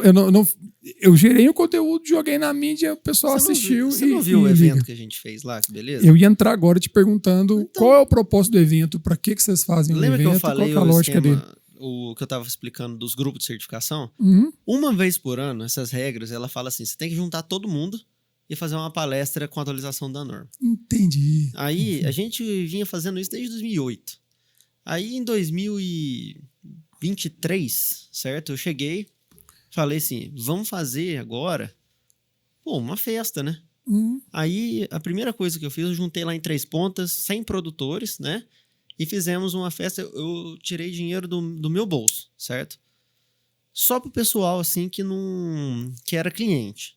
Só que a questão é, eles ficam tão satisfeitos com esse tipo de evento, ele vai lá e te indica. Entendi. E aí, no primeiro ano eu fiz tudo do meu bolso. O segundo ano, só que eu fiz tipo um evento que era palestra e festa tudo junto. Entendi. Então a pessoa veio, começou, eu lembro, 6 horas da tarde, aí até chegar todo mundo deu 7, aí eu fiz palestra e foi servir tarde, assim, aí eu falei, Entendi. não, agora eu vou mudar o evento. Vai testando, né? Foi testando. Aí o segundo evento, eu falei assim, eu preciso de um atrativo top para poder trazer os produtores que eles quererem estar aqui comigo. Uhum. Só que vai ser meio no teste, porque pode ser que dê errado também. E aí eu cheguei e falei, vou fazer um concurso de cafés especiais. Foi em 2024. Uhum. Aí eu fiz junto com uma única empresa. Por quê? Era para poder validar o processo de patrocínio, para que não saia do meu bolso. Mas ainda assim, que eu não cobriu só uma pequena parte do Perfeito. evento. Uhum. Mas essa empresa acabou comprando todos os cafés. Entendi. E, inclusive, foi Ela muito... queria atrair o café. O café. E aí eu falei com ela assim, ó, se você vier para mim, isso foi uma ideia minha, porque eu, como prestador de serviço, eu quero lead bom, certo? Perfeito. E o melhor tipo de lead que tem é aquele que vem indicado, e melhor ainda é o que o cara traz, vai junto com você no cliente. Uhum. Entendeu? Te endossa mesmo. Que te endossa mesmo. Então ele vai lá, toma café, esse aqui pode fechar. E eu falei assim, eu vou fazer com você isso, com essa exportadora. Ele falou, beleza, eu preciso de fornecedores. Aí você tinha que pensar na dor do teu cliente. O dor do meu E patrocinador ela queria na época, fornecedor um certificado, fornecedor que era o teu certificado. cliente. É. Uhum. Ela tinha muita demanda de café certificado, os fornecedores tudo grandes certificados, e o problema é o seguinte, se eu sou comerciante, necessariamente para eu ter lucro, você sabe, eu tenho que comprar e vender. Se ela tem só alguns fornecedores e que aqueles fornecedores já estão, mais ou menos, já está vendido, não quer dar muito, ela precisa de novos fornecedores para poder ter lucro. Entende? Uhum. Então eu falei assim, vamos fazer o seguinte, a gente faz um concurso, você compra os cafés e tal, e aí a gente vai um por um. E aí eu peguei e falei, vou fazer um por um. E fui lá e todos os produtores que a gente foi, depois, viraram fornecedores de primeira linha. A gente, na corretora, que não era o maior fornecedor deles, depois virou a maior, certo? E esses clientes que venderam para essa exportadora, eles trouxeram também mais produtores para poder trazer, tá dentro do negócio. E aí eu falei assim, esse ano, eu falei, se eu fizer só palestra e festa tudo junto, o pessoal fica muito ansioso, porque ano passado foi muito engraçado, o cara fez uma pergunta assim, a gente tá respondendo umas perguntas no palco, aí a pergunta mais votada, né, no Slido lá foi o seguinte, sexta-feira, 7 horas da noite, não tem como liberar a cerveja já não? Olha pra você ver. Entendi. Aí eu falei, não, vamos fazer um evento o dia inteiro. Uhum. Vamos separar a parte de palestras, que tem gente que vem pela palestra pelo conteúdo relevante. Uhum. Tem gente que... Você deixa claro o cronograma, o cara Exato, ele vem que lá é só a quer. festa, ele vai só na festa. Exato. E por aí vai. Entendi. E tem gente que quer o concurso. Só que o concurso, ele tinha que ter... O problema é que se você tem uma empresa só comprando, o cara fala, esse trem aí não parece estar muito certo, parece que tem conflito de interesse e tal. Aí o que eu fiz? Eu contratei a BSCA, que é uma entidade isenta, para poder fazer o concurso pra gente. Cheguei pro Carapina e falei, vamos pôr todo mundo, o café de todo mundo lá e vamos fazer esse concurso aí, só que dessa vez eu vou organizar um leilão. Entendi. E aí o leilão foi um sucesso. A gente teve preço médio de R$4.000 por saca, no mercado de 2.200. Uhum. E também teve saca a 5.600 o maior. Olha. Isso o primeiro leilão. Ano que vem a gente vai fazer um negócio muito maior. Então, ou seja, você fez junto com o seu evento, que é um encontro anual dos seus clientes, vamos pensar assim. Isso. Você fez um concurso de cafés especiais. Exatamente. Com um leilão. E com compradores e vendedores. Exato. E com um leilão, certo? E todo mundo, isso foi transmitido, o pessoal conseguiu ver lá. Depois teve a festa que você participou com a gente. Uhum. E eu também permiti que eles trouxessem produtores que quisessem também estar dentro do processo. Então, o que eu acho? Eu acho que quem está mexendo com serviço, high ticket, etc., eventos, palestras, patrocínios de outros eventos, jantares, é o melhor tipo de canal que você pode criar ter. Ponto de conexão. Exatamente. Desse jeito você consegue. Porque como que você vai falar assim, vamos falar de burocracia. Você burocracia. Burocracia. Aí eu vou convencer o cara, ou ele vai acordar. Pensa só, você acorda algum dia da tua vida pensando assim: eu vou achar aqui, vou procurar um contador novo. Não, cara. Só se você estiver muito nervoso com o teu contador atual, mas você não tem isso. Agora, se você tá num ambiente de um jantar de business... Tem que gerar um insight pro cara, né? Todos os seus pode amigos... ter uma opção interessante lá no contador novo, todos os seus amigos que estão aqui gostam do cara, gostam do contador. Será que eu não tô ficando meio para trás, não? Aí você consegue trazer esse tipo de gente. Então, assim, você usa o evento também para ter mais pessoas querendo certificar. É lógico. E também aumentar o volume de amostras da nossa corretora, etc. Entendi. Né? Só que é o seguinte, eu acho que existem muitos negócios, igual a própria Contabilitar, que a gente começou lá com vocês. Depois eu quero contar até como que eu cheguei na série. Tá bom. Que falou assim, cara, se fizer alguma coisa de holding, que é uma dor muito, muito grande dos produtores, isso aí vai criar um valor danado pra turma. Eu não sei, eu não te contei, te contar depois, mas 3 produtores me ligou lá e falou, preciso passar o telefone daquele cara lá que palestrou, entendeu? Porque eu tô maduro, ele falou um negócio lá que eu até estruturei, mas eu não fiz daquele jeito, eu tô... Qual o risco que eu postei ali? Tô correndo risco e eu tô com grana pra investir e eu não quero perder. Chegar um boletão ali de multa e dar ruim, entendeu? E aí, agora voltando à questão da como que foi com a Contabilitar, o que acontece? A gente sempre, eu falo, meu pai sempre passou pra gente, a gente tem que se planejar, certo? E eu tenho uma situação que é importante, e todo prestador tem, que é, eu não posso ser hipócrita. Então, por exemplo, se eu tenho fazenda, e a minha fazenda não é certificada, você acha que o cliente vai acreditar em mim? Claro. Não, ele vai falar, você é o primeiro, que eu não vou acreditar no você, cara. Da mesma forma, se eu chego ali igual lá no evento, falo assim, vai ter um negócio de holding. Eu não tenho estruturado uma holding também, eu acho que pega mal pra caramba, certo? E o que acontece? A gente fez o nosso processo, né, de estruturação. Esse processo, na nossa cabeça, estava tudo legal e tudo. Só que a gente teve alguns erros ali durante a contabilidade, porque a gente tem um processo de fazenda, a gente trabalha com uma fazenda de leite nossa, né, com as outras empresas. E isso foi misturando a contabilidade ali e não tinha pessoas o suficiente na contabilidade que a gente tinha que soubesse exatamente, tipo, esse aqui sabe de rural, esse aqui sabe de lucro presumido, esse aqui sabe de lucro real. Entendi. Na verdade, era um contador muito bom, ele sabia fazer, sim, só que ele não tinha muitos braços de mão de obra para poder dar apoio para ele.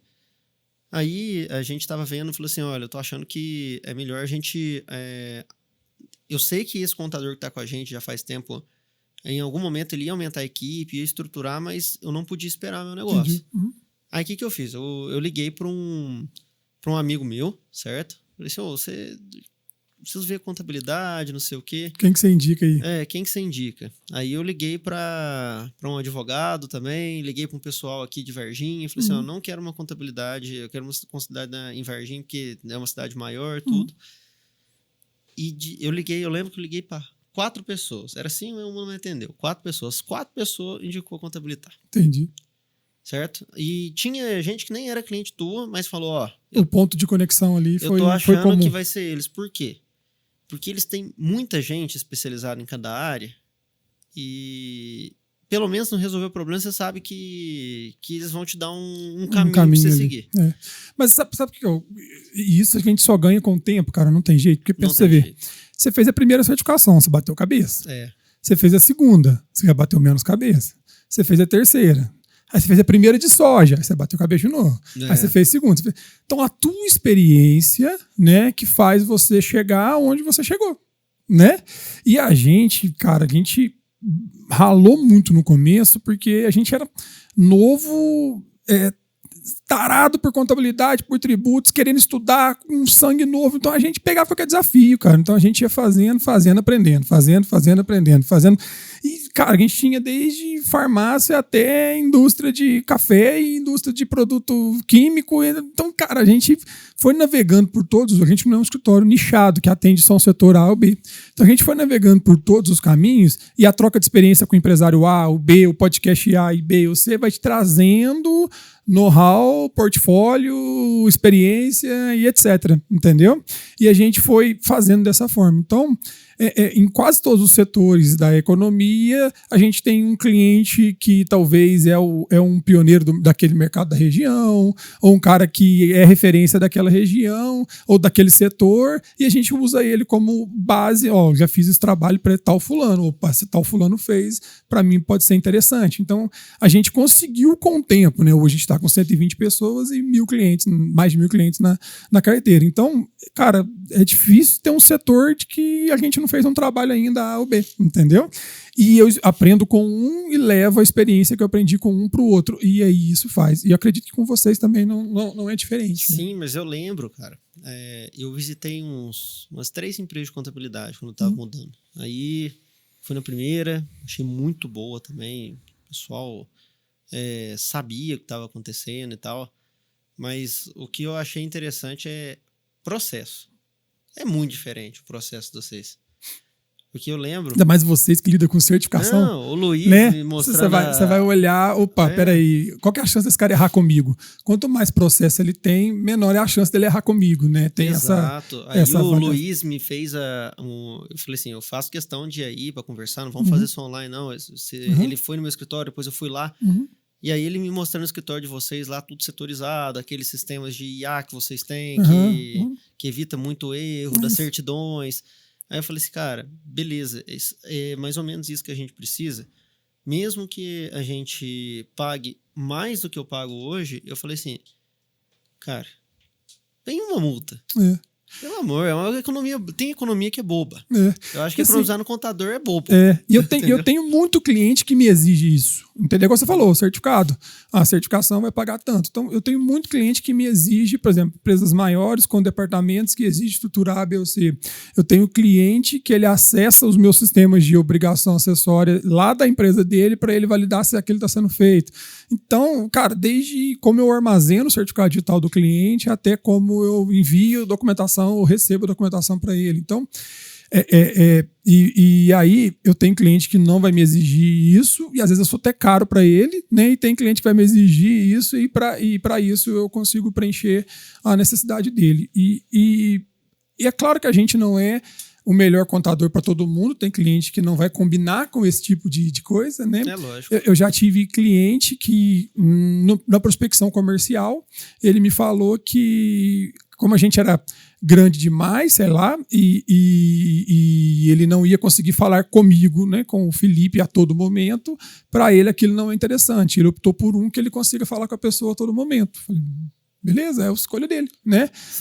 Não posso falar. E esse mesmo cliente, eu rebati para ele, falei, cara, eu compro na sua loja e eu não falo só com você. E sou muito bem atendido sempre. Aí ele me respondeu, então a gente treina a turma e tal. Eu falei, pois é, lá de cá também pode acontecer. Né? O cara ficou meio sem graça, mas foi a desculpa que ele me deu e ele como comprador pensou assim, talvez ele não compraria na loja dele, se ele for pensar assim, né? Exato, então, assim, aí depende de quem você quer atingir, né? A gente escolheu atingir esse mercado e esse tipo de público, e aí nesse mercado, nesse tipo de público, a gente consegue encaixar bem, sabe?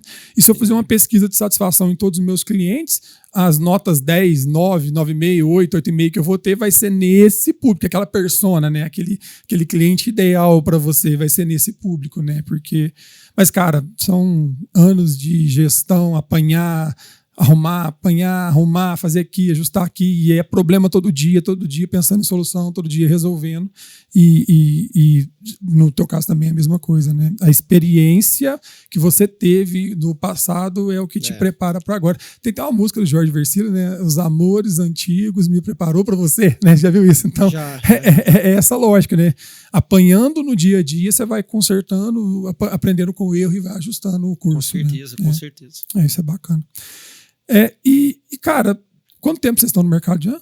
32 anos. 32 anos. Desde o primeiro projeto até hoje. Desde o primeiro projeto até hoje. Olha pra você ver. Bastante coisa, né? Quantas pessoas trabalham lá hoje? Cara, tem 55 hoje. Vixe. Cara, pra uma empresa de consultoria, né? 55 pessoas. Coisa gente tá demais, doido, né? cara. Mas o que acontece? Uma coisa interessante que meu pai sempre fez questão da gente estar junto com ele, certo? E a gente tem que entender que, né, às vezes, cada um chegar no seu caminho, entendeu? Você pensa assim, meu pai tem 3 filhos, eu, meus 2 irmãos. Eu pensava assim, eu vou fazer o meu, entendeu? Porque você cresce na escola falando assim, um professor que vai te ensinar, esse professor, ele... como que é a carreira dele? Ele entende que se eu fizer uma pós-graduação, eu vou aumentar X de hora-aula. Se eu fizer tal, eu vou aumentando. Beleza. Então, o que ele vai passar para ele? O que é bom para ele. Eu vejo que é bom estudar no negócio formal e dependendo até do como faculdades vão procurar pessoas que lecionam, que formaram em faculdades melhores, para ele é melhor para a carreira dele isso. Então, é lógico que ele vai passar isso no ensinamento dele para as pessoas. E a gente sabe que não é para todo mundo esse tipo de situação, né? A educação formal e tudo. Então acaba que quando você vai falar assim, eu sou empresário, eu quero que meu filho siga o meu legado. Certo. Ele tá vivendo nisso. E eu tinha isso depois que eu fui formando e tudo, eu comecei a trabalhar com 15 anos com o pai. Todo dia. Até trabalhar um pouco antes, mas todo dia desde os 15 anos. E pra mim aquilo lá criava um nó na minha cabeça, porque eu via muita mais gente ganhando dinheiro na empresa, sem formação nenhuma, e o professor falando, e o pessoal falando e tudo. E você com aquele preconceito de que a formação é a que traz retorno. E você voa... E quem tá falando com você é uma pessoa que fez mestrado, tá? Hoje eu não faria. Não, eu também não... eu acho que eu não faria as graduações que eu fiz. Eu fiz 2, eu não faria. E aí eu falei assim... Olha, eu penso que dá para poder tocar, beleza, mas eu via muito um amigo meu que tinha pais que tinham empresas e foram estudar fora e tudo. E eu falei assim, eu vou estudar fora e tal, mas eu peguei a empresa numa época muito ruim, entendeu? E aí eu precisava trabalhar lá para ajudar o pai e tudo, agarramos muito firme lá.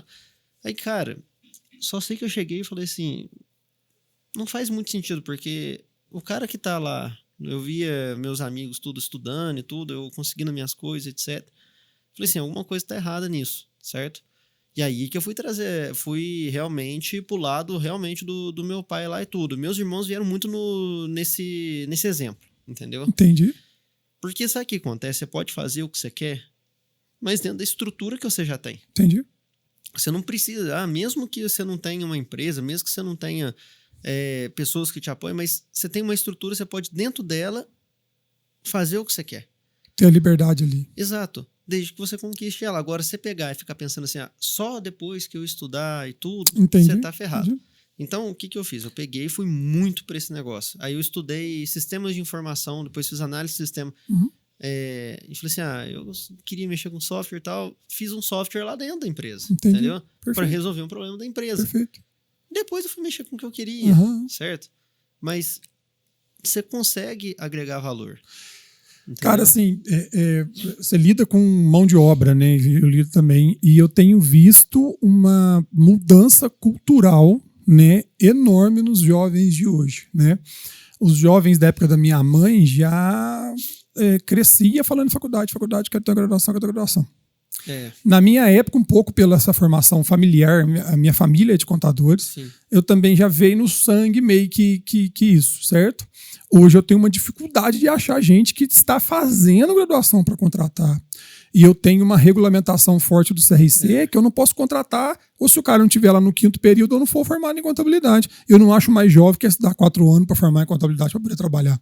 Então, a gente está nesse momento, né? E inclusive o CRC nosso vai ter que fazer uma desregulamentação nesse sentido, senão eu não vou achar mão de obra mais, né? E o jovem tá muito imediatista, ele não quer entrar na faculdade, fazer filosofia, sociologia, cálculo 1, cálculo 2, matemática, estatística, para ele fazer contabilidade. Ele quer entrar na faculdade, que seja um curso rápido para ele fazer contabilidade. Débito, crédito, tributos, conceito, etc, etc, etc. Entendeu? E isso ele tem o YouTube na mão dele hoje, que ele acha muita coisa. Então, cara, a gente vai ter que se adaptar a essa nova realidade. Sim. Entendeu? Aquele cara que quer fazer graduação, pós-graduação, mestrado, doutorado, para ele seguir uma profissão, não necessariamente é o cara que vai ser mais bem sucedido. Eu fiz um exercício esses dias com um amigo meu, eu falei, cara, olha na sua sala de aula. Porque você tem muito de perfil também. Tem gente que é mais analista, gente que é mais comunicador, gente que vai trabalhar mais com vendas, gente que vai, entendeu?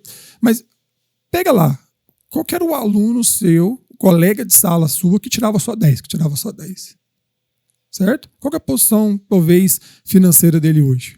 Pega o aluno que era nota 7, cara que era o brincalhão, que dava um jeito e tal. Olha a posição que ele está hoje. Faz um comparativo. Você vai chegar à conclusão que, às vezes, o nota 7 hoje está mais bem sucedido do que o nota 10. Entendeu? Concordo. Porque o mundo não é só daquele conhecimento X. É aplicar o conhecimento X. Às vezes o cara que é nota 10 é muito tímido, não consegue aplicar, não consegue se mostrar na empresa, ele não consegue... Entendeu? Então, assim, você precisa ter um conjunto de habilidades para você fazer essa habilidade, aplicar ela e fazer aquilo virar um retorno financeiro para você. E hoje o jovem, ele está vendo isso. Entendeu? Ele está mais pronto para isso, eu acho, entendeu? E o imediatismo, né? Internet, palma da mão, fazer isso, fazer aquilo. Então a gente está num momento de virada até cultural no Brasil, claro que é no Brasil, no mundo, mas que a gente vai precisar repensar, né? Em carreira, em aonde seguir, o que fazer e tal. Eu também concordo, tem muita coisa para falar aí. Eu tenho um exemplo parecido com o seu em casa. A minha mãe sempre foi contadora e meus tios são contadores, minha família é uma família de contador. E de neto só tem eu e mais uma neta que fez contabilidade, mas não atua. Eu sou o único neto que fez contabilidade e atua. Então eu tinha todos os tios contadores e de neto só eu segui a profissão. E eu cresci falando que eu não queria isso para mim. Entendeu? Eu não queria isso para mim. Porque a minha mãe era um péssimo exemplo de falar bem da profissão. Ela a vida inteira reclamava. Minha mãe era italianona, sabe? Então ela falava alto, ela reclamava, ela não guardava nada para ela, tudo era ruim, então ela xingava o cliente, falava mal, e depois fazia isso, que era a única coisa que ela sabia fazer e tal. Só que ela adorava o que ela fazia, só que na falação dela não demonstrava que gostava. E eu ouvia muito o que ela falava e ficava, não quero isso para mim, não. Não quero esse sofrimento para mim, não quero essa loucura para mim, não. E eu, com 16, 17 anos, eu fui trabalhar num escritório de um amigo dela, que eu fui conhecer um outro lado e minha mãe sempre trabalhou em casa. Então ela misturava muito a rotina da família com o trabalho, e um trabalho não muito profissional, até porque tinha essa mistura. O cliente tomava café lá em casa, então você misturava as coisas, o cliente virava amigo e etc. E aí eu fui conhecer uma outra realidade fora de uma contabilidade mais profissional, entendeu? E aí esse bichinho da contabilidade mais profissional que me pegou, entendeu? Então, estava no sangue, eu gostava como ela, até por ser filho e perfis muito parecidos, né? Só que eu fui aprender uma profissão, um uso da profissão de uma forma diferente da dela fora, e aí que eu fui encantar. Então, assim, é parecido com o que você está falando da sua história de profissionalismo, né? Só que a minha, assim, veio do DNA a vontade de ser contador ali intrínseco, mas eu fui aprender qual caminho eu ia seguir, né? Se eu ia ter uma empresa de contabilidade, se eu ia trabalhar dentro de uma multinacional, sei lá. Esse caminho eu fui aprender fora de casa, e era o mesmo caminho da minha mãe, mas eu fui aprender fora de casa, porque ela não era um bom exemplo desse caminho, entendeu? Uhum, você, entendi. pelo que eu entendi, já foi ao contrário, né? O seu pai parece ser uma referência no assunto, tanto é que ele está com vocês até hoje. Eu vi lá no evento quão os clientes de vocês gostam dele, né? Ele sempre bem conceituado ali, e vocês foram para um caminho mais de gestão e o seu pai mais do mercado. Vocês conseguiram se complementar muito bem, e aí a empresa de vocês hoje é o que é, né? E seu pai deve ser muito satisfeito, a palavra não é, mas orgulhoso dele conseguir fazer essa sucessão e conseguir fazer isso, né? Porque é difícil, cara, é difícil hoje você dar um caminho, né, pro filho, ainda mais parece que os 3 trabalham lá, né? Então, nós 3 e trabalhamos ele já lá, conseguiu né? canalizar o melhor de cada um, conseguiu alocar ali e vocês estão indo bem. Vocês trabalham porque vocês rendem, não porque vocês são filhos. Né? Isto, exatamente. Tem que dar uma, como diz, quando a gente, pra você ter ideia, quando eu iniciei lá, a gente tava 4 milhões em dívidas tributárias, você acredita? 2006 para 2007. E aí, cara, isso aí foi uma escola pra mim, viu? Eu acho que se eu olho pra trás, se eu visse o tamanho do problema, eu ia sentar e chorar, entendeu? Mas você aprende muito mais na crise do que só que eu fui na não resolvendo crise, um por né? um, entendeu? Aí, hoje eu conto com uma tranquilidade, né? Mas, cara, eu não sabia nada de contabilidade. Os caras, contador que esqueci de mandar RAIS. Entendi. Aí vinha multa depois. Eu falei, que isso? O que é RAIS? Mas às vezes, se fosse só o seu pai, esse problema ainda teria hoje, porque o perfil dele é um perfil, sei lá, comercial. Ele precisava de você para ajudar a complementar isso. E né? aí fomos indo e negociando. Saímos disso aí faz tempo já, mas a questão cara, tudo dá para organizar, entendeu? E uma coisa que eu vejo muito agora falando na visão do empresário. Você que trabalha na prestação, tem uma empresa de prestação de serviço, eu que tenho prestação de serviço, tudo, a gente tem que sempre pensar, além do cliente ser o rei, que eu acho que é a coisa mais importante da empresa, eu tenho um prazer em servir o cliente, a questão a gente também tem que ter algum tipo de renda além do serviço, entendeu? Porque você vai chegar um momento que o mercado pode ser cíclico, pode acontecer uma disrupção, você pode ter algum problema de saúde, etc. E a gente sempre foi muito nessa questão de construir patrimônio. Até por isso que a gente estruturou a Hold com vocês e tudo, de uma forma que desse uma solidez para as próximas gerações. Sempre pensando em próxima geração, entendeu? E uma segurança também, né? Porque o Brasil não é para amador, não. Exato. Então a gente sempre diversificou muito, cara. Muito. Imóveis e tudo, e agora o nosso projeto que, inclusive, que é o que eu mais gosto é o da fazenda, cara. Entendi. A gente começou lá faz 3 anos, certo? Café certificado, né? Não, é leite. Entendi, mas certificado, certificado. Nossa senhora, desde o começo. Senão eu tô fudido, né, a turma, né? Desculpa a palavra. Tá louco. O pessoal vai dar um tiro no pé aqui, falando que eu tô cobrando as fazendas aqui e não tô fazendo. Aí... Cara, mas a gente pegou essa fazenda aí, começou o processo de leite e a gente não existia até a gente fazer a certificação nossa, um mercado de leite certificado, cara. Olha. Sabe? O que existia era tipo, no leite você vende para uma indústria e a indústria tem a certificação. A indústria tem a certificação dela e pronto. E a certificação dela não exigia que ela comprava o certificado. Não necessariamente a leite dá um ágio, entendi. Entendeu? Então, a gente criou, né? Já existia uma certificação, mas não tinha demanda. A gente criou essa demanda em parceria com as indústrias, explicando, conscientizando o consumidor. E isso no mercado, cara, que o leite, geralmente, você não fala que você vende leite. Você fala, eu entrego leite. Tudo que você produz e vende. Porque é o seguinte, o leite é extremamente perecível. De um dia pro outro, ele pode perder. Ele aguenta ficar 2 dias resfriado na fazenda. Depois disso, você perde. Então... Todo dia, ou dia sim, dia não, o laticínio vai lá com o caminhão, puxa o leite, leva para lá e já vai trabalhando com o seu leite. Aí o pagamento, ele junta tudo do mês e te paga no mês subsequente, entendeu? Então, todo mês você tem uma receita, certo? Só que, independente, quem põe o preço não é você. Ele é uma commodity, então ele tem alguns índices de preço que você pode brigar ali, mas é quase nada, é praticamente o custo, o frete, distância, não sei o que, eficiência. Então, dentro disso, tem mais um variável, que é igual existe nos outros, que a gente pode colocar, que é o do certificado. Perfeito. Entendeu? E a gente foi criando esse mercado para poder dar liquidez para a turma. Agora eu também tenho esse serviço para os meus clientes. Olha para você ver. Então, uma coisa que a gente faz em casa resolve o problema, a gente pode trazer também, transformar isso num produto para poder virar para o outro. Você vai melhorar a tua concorrência.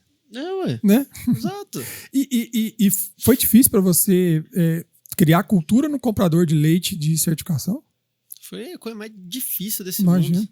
Você aumentou a liquidez e preço ou não? Aumentou o preço. Aumentou o preço. Mas a questão é o a seguinte... liquidez já tinha, pelo que você falou. que você tem que pensar, cara? Isso é uma frase que eu falei para poder convencer o cara, né?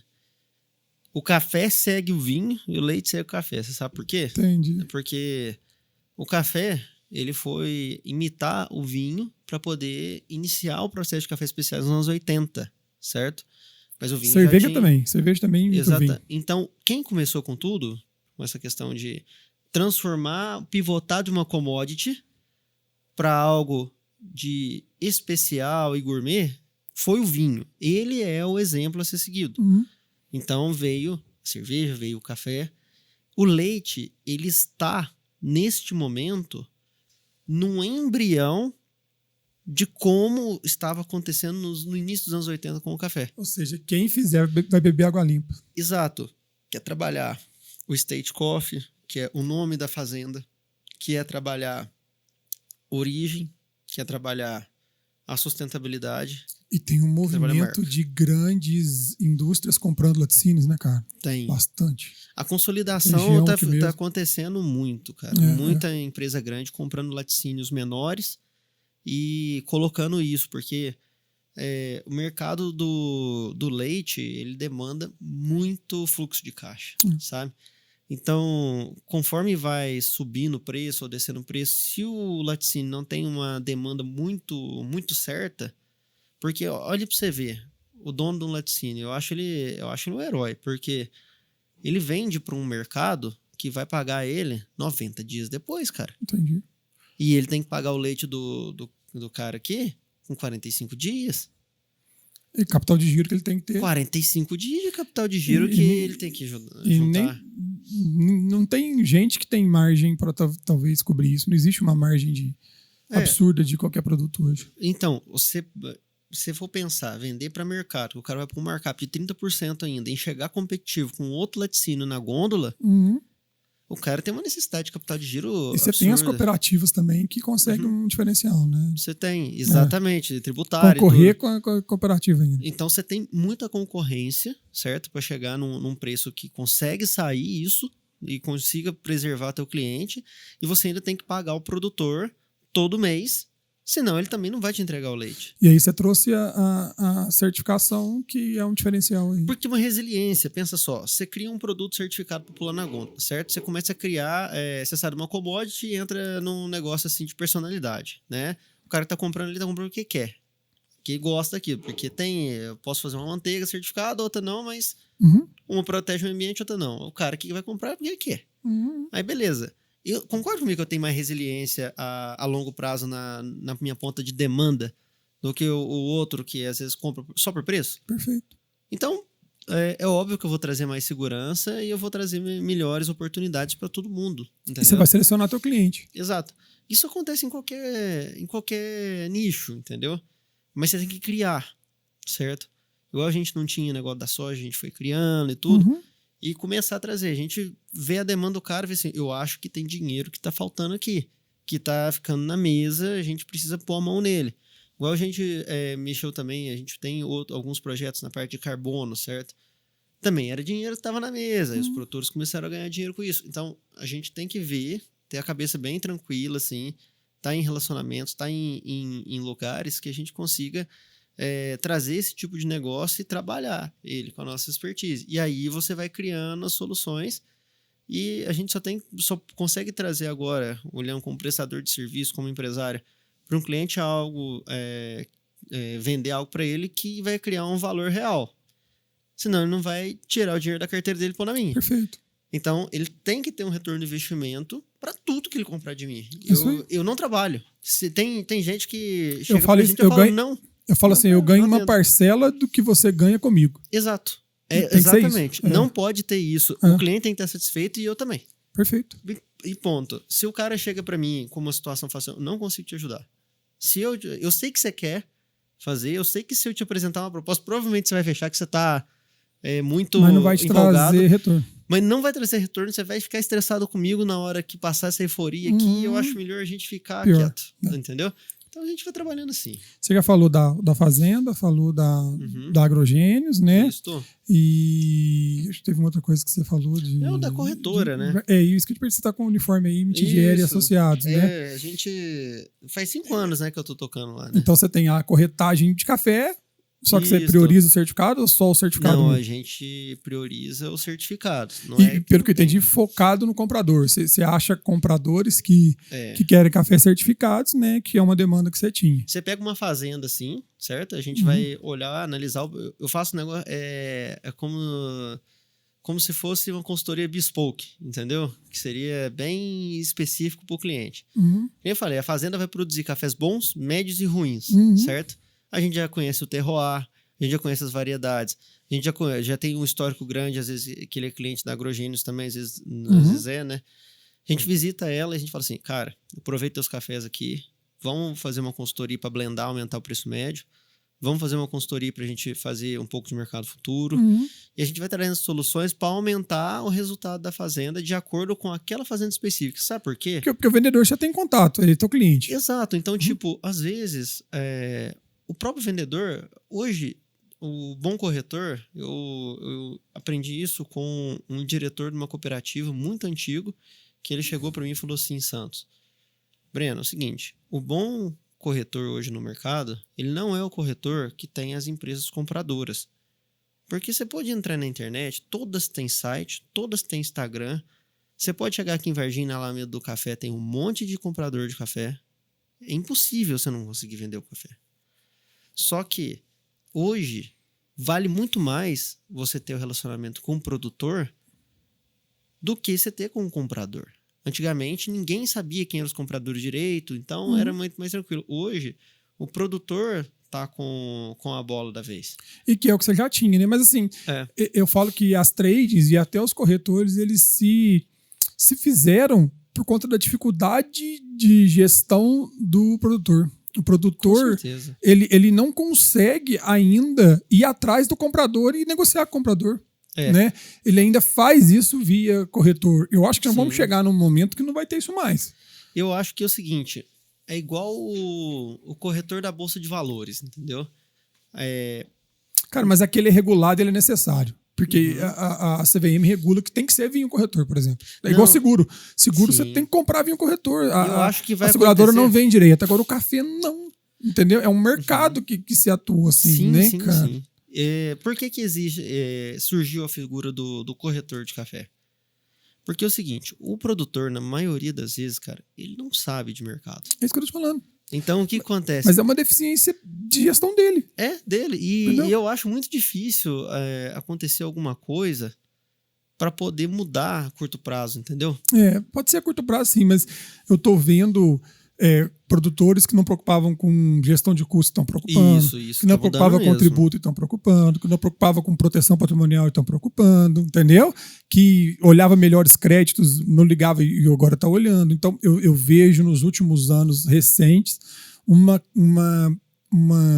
classificação, melhor não, uma formação de produtores gestores muito maiores do que hoje, né? A gente tem cliente que trabalha com drones, cara, tá preocupado com inovação, com drone, com isso e tal. Então, assim, eles vão chegar nesse mercado comercial, tá quase, sabe? Preocupar com contratos, com garantia e etc, com um jurídico bacana. E esse cara tá um ponto de ele vender direto. Sim, eu acho que ele pode até vender direto, certo? E ela cabe numa estratégia tranquilamente, entendeu? Porque é o seguinte, é igual você terceirizar a contabilidade, entendeu? Eu trago para dentro da empresa um contador, ou até que momento só terceirizar ele funciona, entendeu? Entendi. Então, tipo assim, você vai contratar um profissional para fazer um comercial do cara, ele vai cobrar caro dele, entendeu? Entendi. Sendo que o corretor, ele já vai vir tudo e ele vai pagar só aquela transação. Entendi. Entendeu? Então, para esse tipo de cliente, cliente, o teu leque comercial aumenta. Entendeu? Eu fiz entendi. Eu fiz um podcast aqui com um cliente nosso de Santa Rita, chama Brascamp, e eles trabalham com EPI. E o modelo de venda deles é via representante comercial, que é nada mais que o corretor. Ué. Né? Por quê? Porque ele não consegue regionalizar e encontrar os clientes em diversas regiões. E quando ele tem um vendedor em cada região, o custo para ele é muito caro. Então, o representante comercial para ele faz sentido. Cara, você me deu uma ótica diferente do corretor. A especialização dele é isso. Eu trazer essa especialização para dentro fica mais caro do que eu pagar a corretagem. Entendi. Exato, porque, por exemplo, você vai contratar um cara que é aqui o grader, vai provar todos os cafés, vai gastar 5 safras para poder pegar a tua ideia de negócio, não conhece ainda a tua logística, aí você vai falar para ele, um cara desse vai te cobrar uns 20, 30 mil reais para trabalhar por mês. Será que não é melhor... Você tem volume para isso. Quanto você paga de corretagem por mês? E tipo... Aí você pega e faz com uma pessoa que já te conhece e aí já resolve o problema. Ou seja, o cara acorda, almoça e dorme prospectando cliente, comprador. Vendedor, comprador. Ele fica o tempo todo para isso. Você tem a tua lavoura, teus negócios, tua gestão. Você não tem tempo para ficar prospectando isso. Você só vai chegar e falar assim, olha, eu tô precisando vender até tal dia, ver se consegue as ofertas. Tá aqui as ofertas, vamos trabalhar assim. Faz sentido. Morreu. Você não vai precisar ir lá, por exemplo, subir em cima do caminhão de café para ver se o café tá conferido. Emitir nota fiscal, a gente vai te ajudar, aquele negócio todo. Então... Aí foi um negócio mais E até você ganhar a credibilidade do mercado, o corretor ele já tem aquela credibilidade, porque ele já fez várias vendas para aquele comprador e cumpriu a venda. Então, ele tem um certo know-how de contratos, de garantias, Entendi. Isso, aí vai entregar tudo certo, vai fazer em cima da amostra e tal. Você me convenceu. Então fica um negócio mais tranquilo. Não acho mais que vai morrer a profissão de corretor. Eu acho que não morre tão cedo, não. Em algum momento, talvez, mas acho que ainda... Eu estava pensando na dificuldade de venda de informação do vendedor, entendeu? Mas eu não estava pensando no know-how de mercado, que é o que eu faço, eu terceirizo contabilidade, né? Que o corretor tem, você tem razão. É isso, então... Veja. O poder do network dele, quantas vendas ele já fez, quantas compras ele já fez, exato, a experiência dele no mercado, você tem razão. Tipo assim, às vezes o cara tá com uma demanda de fluxo de caixa, certo? Eu falo, cara, eu preciso liquidar rápido aqui. E à vista. Aí, por exemplo, ele já pode vender direto na cooperativa. Geralmente, o que o meu cliente faz? Ele chega pra mim e fala, Breno, eu tenho tanto na cooperativa, vê se consegue mais. Entendi. Aí eu vou lá, tem dia que eu consigo, tem dia que não, e vida que segue. E aí, cara, entendeu? Tem uns revendedores de café que de vez em quando explodem umas bombas, aí eles acabam reforçando a cooperativa, né? Porque a cooperativa é mais segura. É mais segura e tudo. Tem, exatamente. Então, tipo assim, o meu serviço não é dependendo para produtores menores. Eu acho que a cooperativa ela atende muito bem esse tipo de produtor. Entendi. São para produtores um pouco maiores, ou então produtores que trabalham com só specialty, que às vezes não conseguem encontrar um nicho. Sai do mercado padrão ali. O café certificado já sai do mercado padrão. Já sai. A cooperativa não vai pagar mais pela certificação. Alguns pagam, sim. Pagam, só que eu acho que tem que ter mais uma oferta na mesa. Entendi. É direito do cara ele ter, tipo Perfeito. assim, Breno, acha pra mim, eu tenho tanto na cooperativa e tá me pagando tanto de certificado. Beleza, eu vou tentar achar, que nem eu falei, o mercado dá as oportunidades. E quem toma a decisão, o produtor, não vai forçar a fazer nada. Eu vou chegar para ele, por exemplo, proteção de risco. Será que vamos pensar junto com o produtor, por exemplo? Ano que vem, às vezes, ele compra um insumo para poder trocar em café. Ou então, para sem você trocar em café, para poder pagar. Quer fazer uma proteção de custo e fazer um mercado futuro? Beleza. Uma trava, eu vi lá no evento o pessoal da Ford vendendo carro em café. Carro em café, exatamente. A gente também faz o barter, entendeu? A aprovação desses contratos, faz muita coisa. Mas hoje uma coisa que é muito, muito importante são os cafés futuros, entendeu? Não sei se você sabe como é que funciona, né? Mas... Mais ou menos. Tipo assim, sou um produtor de café, eu posso vender o café igual tá aqui no meu estoque, ou posso vender o café da minha safra que vem. Aí tem um limite que a gente consegue para você e você consegue vender por um preço X. Por exemplo, hoje tá 2.500, mas pro ano que vem tá 2.000, o mesmo café para entregar em setembro. E já existe uma tabela de previsão de quanto vai estar no futuro o café? Isso, existe sim. Contrato mês a mês para 2 anos para frente ainda. Então a gente consegue fazer essa curva e aí a gente vai travando. Aí, dependendo, por exemplo, a gente tem que analisar o mercado. Por exemplo, será que... E pode chegar lá naquela época, eu vendi por 2.000 e o café tá 3. Tá 3. Mas eu vendi por 2 e recebi antes. Você vai entregar 2.000, porque Porque naquele até momento... recebi antes. Não, você não recebe antes, não. Às vezes nem recebe. Não, você não Só recebe garante a antes. venda. Você garante a venda, você trava o preço. Porque aquele preço de 2.000, ele já tá te dando uma margem de 100%. Às vezes até mais. Perfeito. Mas pode estar 1.200 também. Exato. E aí o comprador dançou. Ele vai ter que cumprir a 2. Não é que dançou, ele faz o hedge. Entendeu? Ele carrega Ele sua travou. posição na bolsa. Entendi. Então, tipo, ele não é que ele dançou. A margem do comprador já tá protegida. Também. Ele vai ter que margear isso na bolsa. Mas a questão é, para você, que é produtor, você tem mais uma tranquilidade. Você não vai. Isso também não é um instrumento que você vai fazer mais que 30% da safra, não, viu? Entendi. Os outros 70% você vai Por deixar. exemplo, ele tá blindado do Trump. Tá. Aí se Não ele vendeu? chegar, por exemplo, teve uma crise de liquidez, ninguém compra café do Brasil. O D tá lá, pelo menos um X%. Só que tem uma outra Por exemplo, questão. dá uma geada no café dele, ele não tem aquele café. E ele não tem. Aí, esses 30% já vai para 60%, por exemplo. Porque caiu pela metade a produção, Entendi. entendeu? Agora, se você faz 50%, 60%, 70%, qualquer coisa que acontecer com o clima, você não vai ter café para entregar. Entendeu? Então, você tem que trabalhar pouco. E quem entendeu? confere que o cara vendeu só 30%? Exatamente. Hoje, não tem um sistema. Existe um sistema em alguns compradores, mas a maior parte dos compradores não fazem. A certificação vai garantir isso? Faz parte da auditoria da certificação? Não. Aí, o que faz isso? Geralmente, essa gestão de risco, quem faz é o corretor, entendeu? Geralmente, a empresa, ela já passa assim, ó, você sabe trabalhar com esse produtor? Você tem os documentos dele para você saber quanto de limite? Entendi. Eu faço isso. Aí a confiança do corretor também vai entrar em jogo. Exatamente. Aí ele para de comprar de você nunca mais vendeu café. Só que aí você fica corresponsável, né? De tipo, beleza, pode até passar um pouco de 30%, entendeu? Mas se você tiver confiança que a safra é muito, muito grande, mais perto da colheita, você vai passar sim. Perfeito. Agora, muito longe agora, você nem sabe quanto vai colher direito, não é interessante você trabalhar. Então, o comprador chega. Breno, se você tá me oferecendo aqui, eu tenho que confiar que você já fez essa conta toda. Você já sabe quanto que o cara tem compromissado. Mas uma necessidade do corretor. Exato. Então você fez essa gestão de risco para mim. Se o cara não entregar, vai dar um problemão. Entendeu? E aí, já teve casos que o corretor teve que correr, arrumar outro café pelo mesmo preço, ou ter que bancar alguma coisa por conta disso? Várias vezes. Isso aí você vê direto. Inclusive... No contrato que você tem de corretagem com o comprador ou com o vendedor, tem alguma cláusula que garante isso ou não? Sim, aí geralmente a gente chama de washout, entendeu? Aí o produtor falou, não consigo entregar o café, não consegui produzir essa quantidade. Aí, geralmente, a cláusula fala o seguinte, o produtor vai ter que entrar no mercado, comprar o café e entregar. Entendi. Mas eu tô falando a figura do corretor ser corresponsabilizado. Existe alguma? Não. Ele geralmente não é corresponsabilizado nesse tipo de coisa. Ele vai deixar de ganhar a corretagem dele e provavelmente vai entrar na blacklist do comprador. Vai comprar junto com o produtor, entendeu? Gostei da blacklist. Então, existe uma blacklist informal aí no mercado. Não pode se falar muito dela, né? E tal, mas... Entendi. Todo mercado tem isso, né? Então, você fica, tipo assim... Você vai dar oferta, os caras vão falar, hoje eu não tô comprando, entendeu? Perfeito.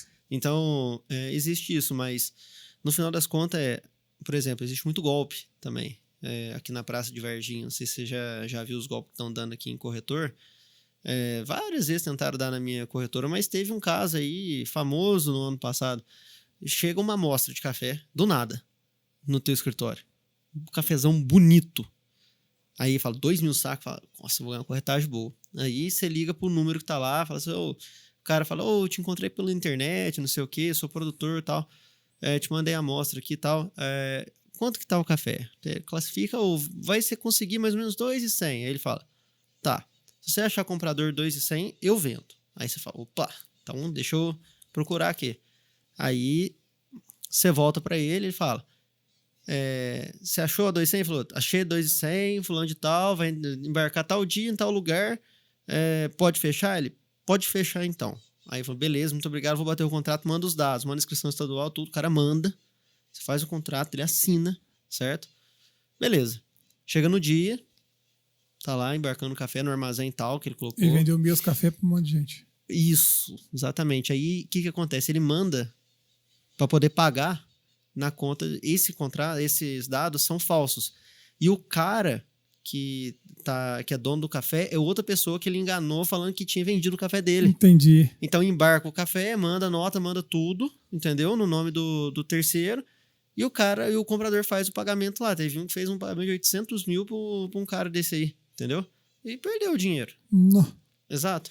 E ficou sem o café, ficou sem tudo. Então, semana passada tentaram fazer isso lá com nós. Olha, cara. E tipo assim, você pega na hora, porque o cara começa o jeito que ele fala, os termos e tudo.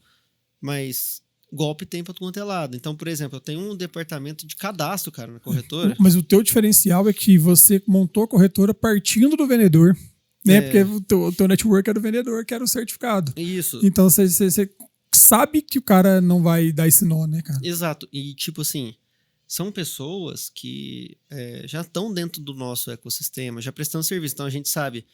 por exemplo, faço um cadastro dele, eu pego o comprovante que ele tem aquela conta. Uhum. Eu não deixo pagar. Pode ser que ele criou outro Pix, outra conta, mas eu falo assim, cara, vamos fazer o seguinte.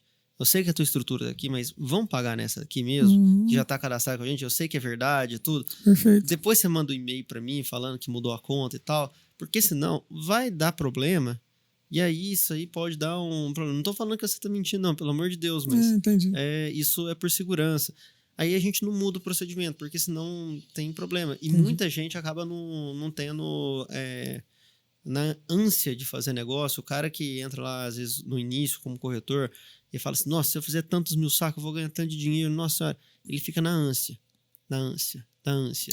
E a nossa região respira muito café, né, cara? Você vê que o preço do café tá baixo, você vai no restaurante almoçar, o povo tá cabisbaixo, exato. o povo tá baixinho, né? Acontece um problema aí, um golpe, alguma coisa, sei lá, um problema com o do café, é muita gente que é atingido, né? Então a nossa região é uma região bem sensível para esse tipo de coisa. Né, isso, cara? Exatamente.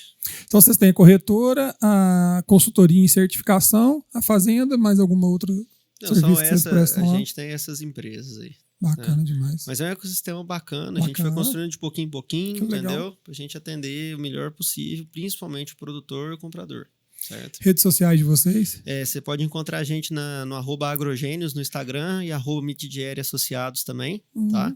E tem os sites também, agrogênios.com.br, mitidieriassociados.com.br. De onde vem o nome?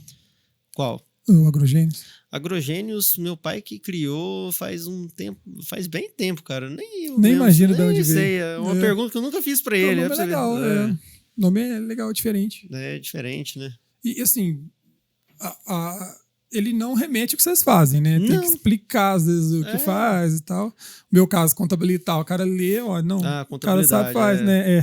Só que é ruim pra minha atividade de consultoria. Porque eu não faço só contabilidade, eu tenho consultoria. Então, exatamente. É difícil também você identificar no nome, é difícil também depois você canalizar para outras coisas. Exatamente. Beleza, então.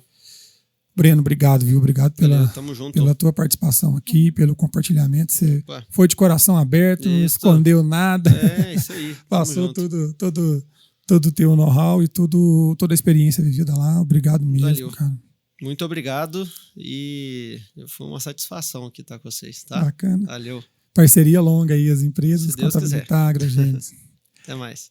Pessoal, então estamos encerrando aqui mais um Contabilitar Cast. Você ficou até aqui, nos acompanhou até aqui, é porque o conteúdo fez diferença para você, o conteúdo foi interessante.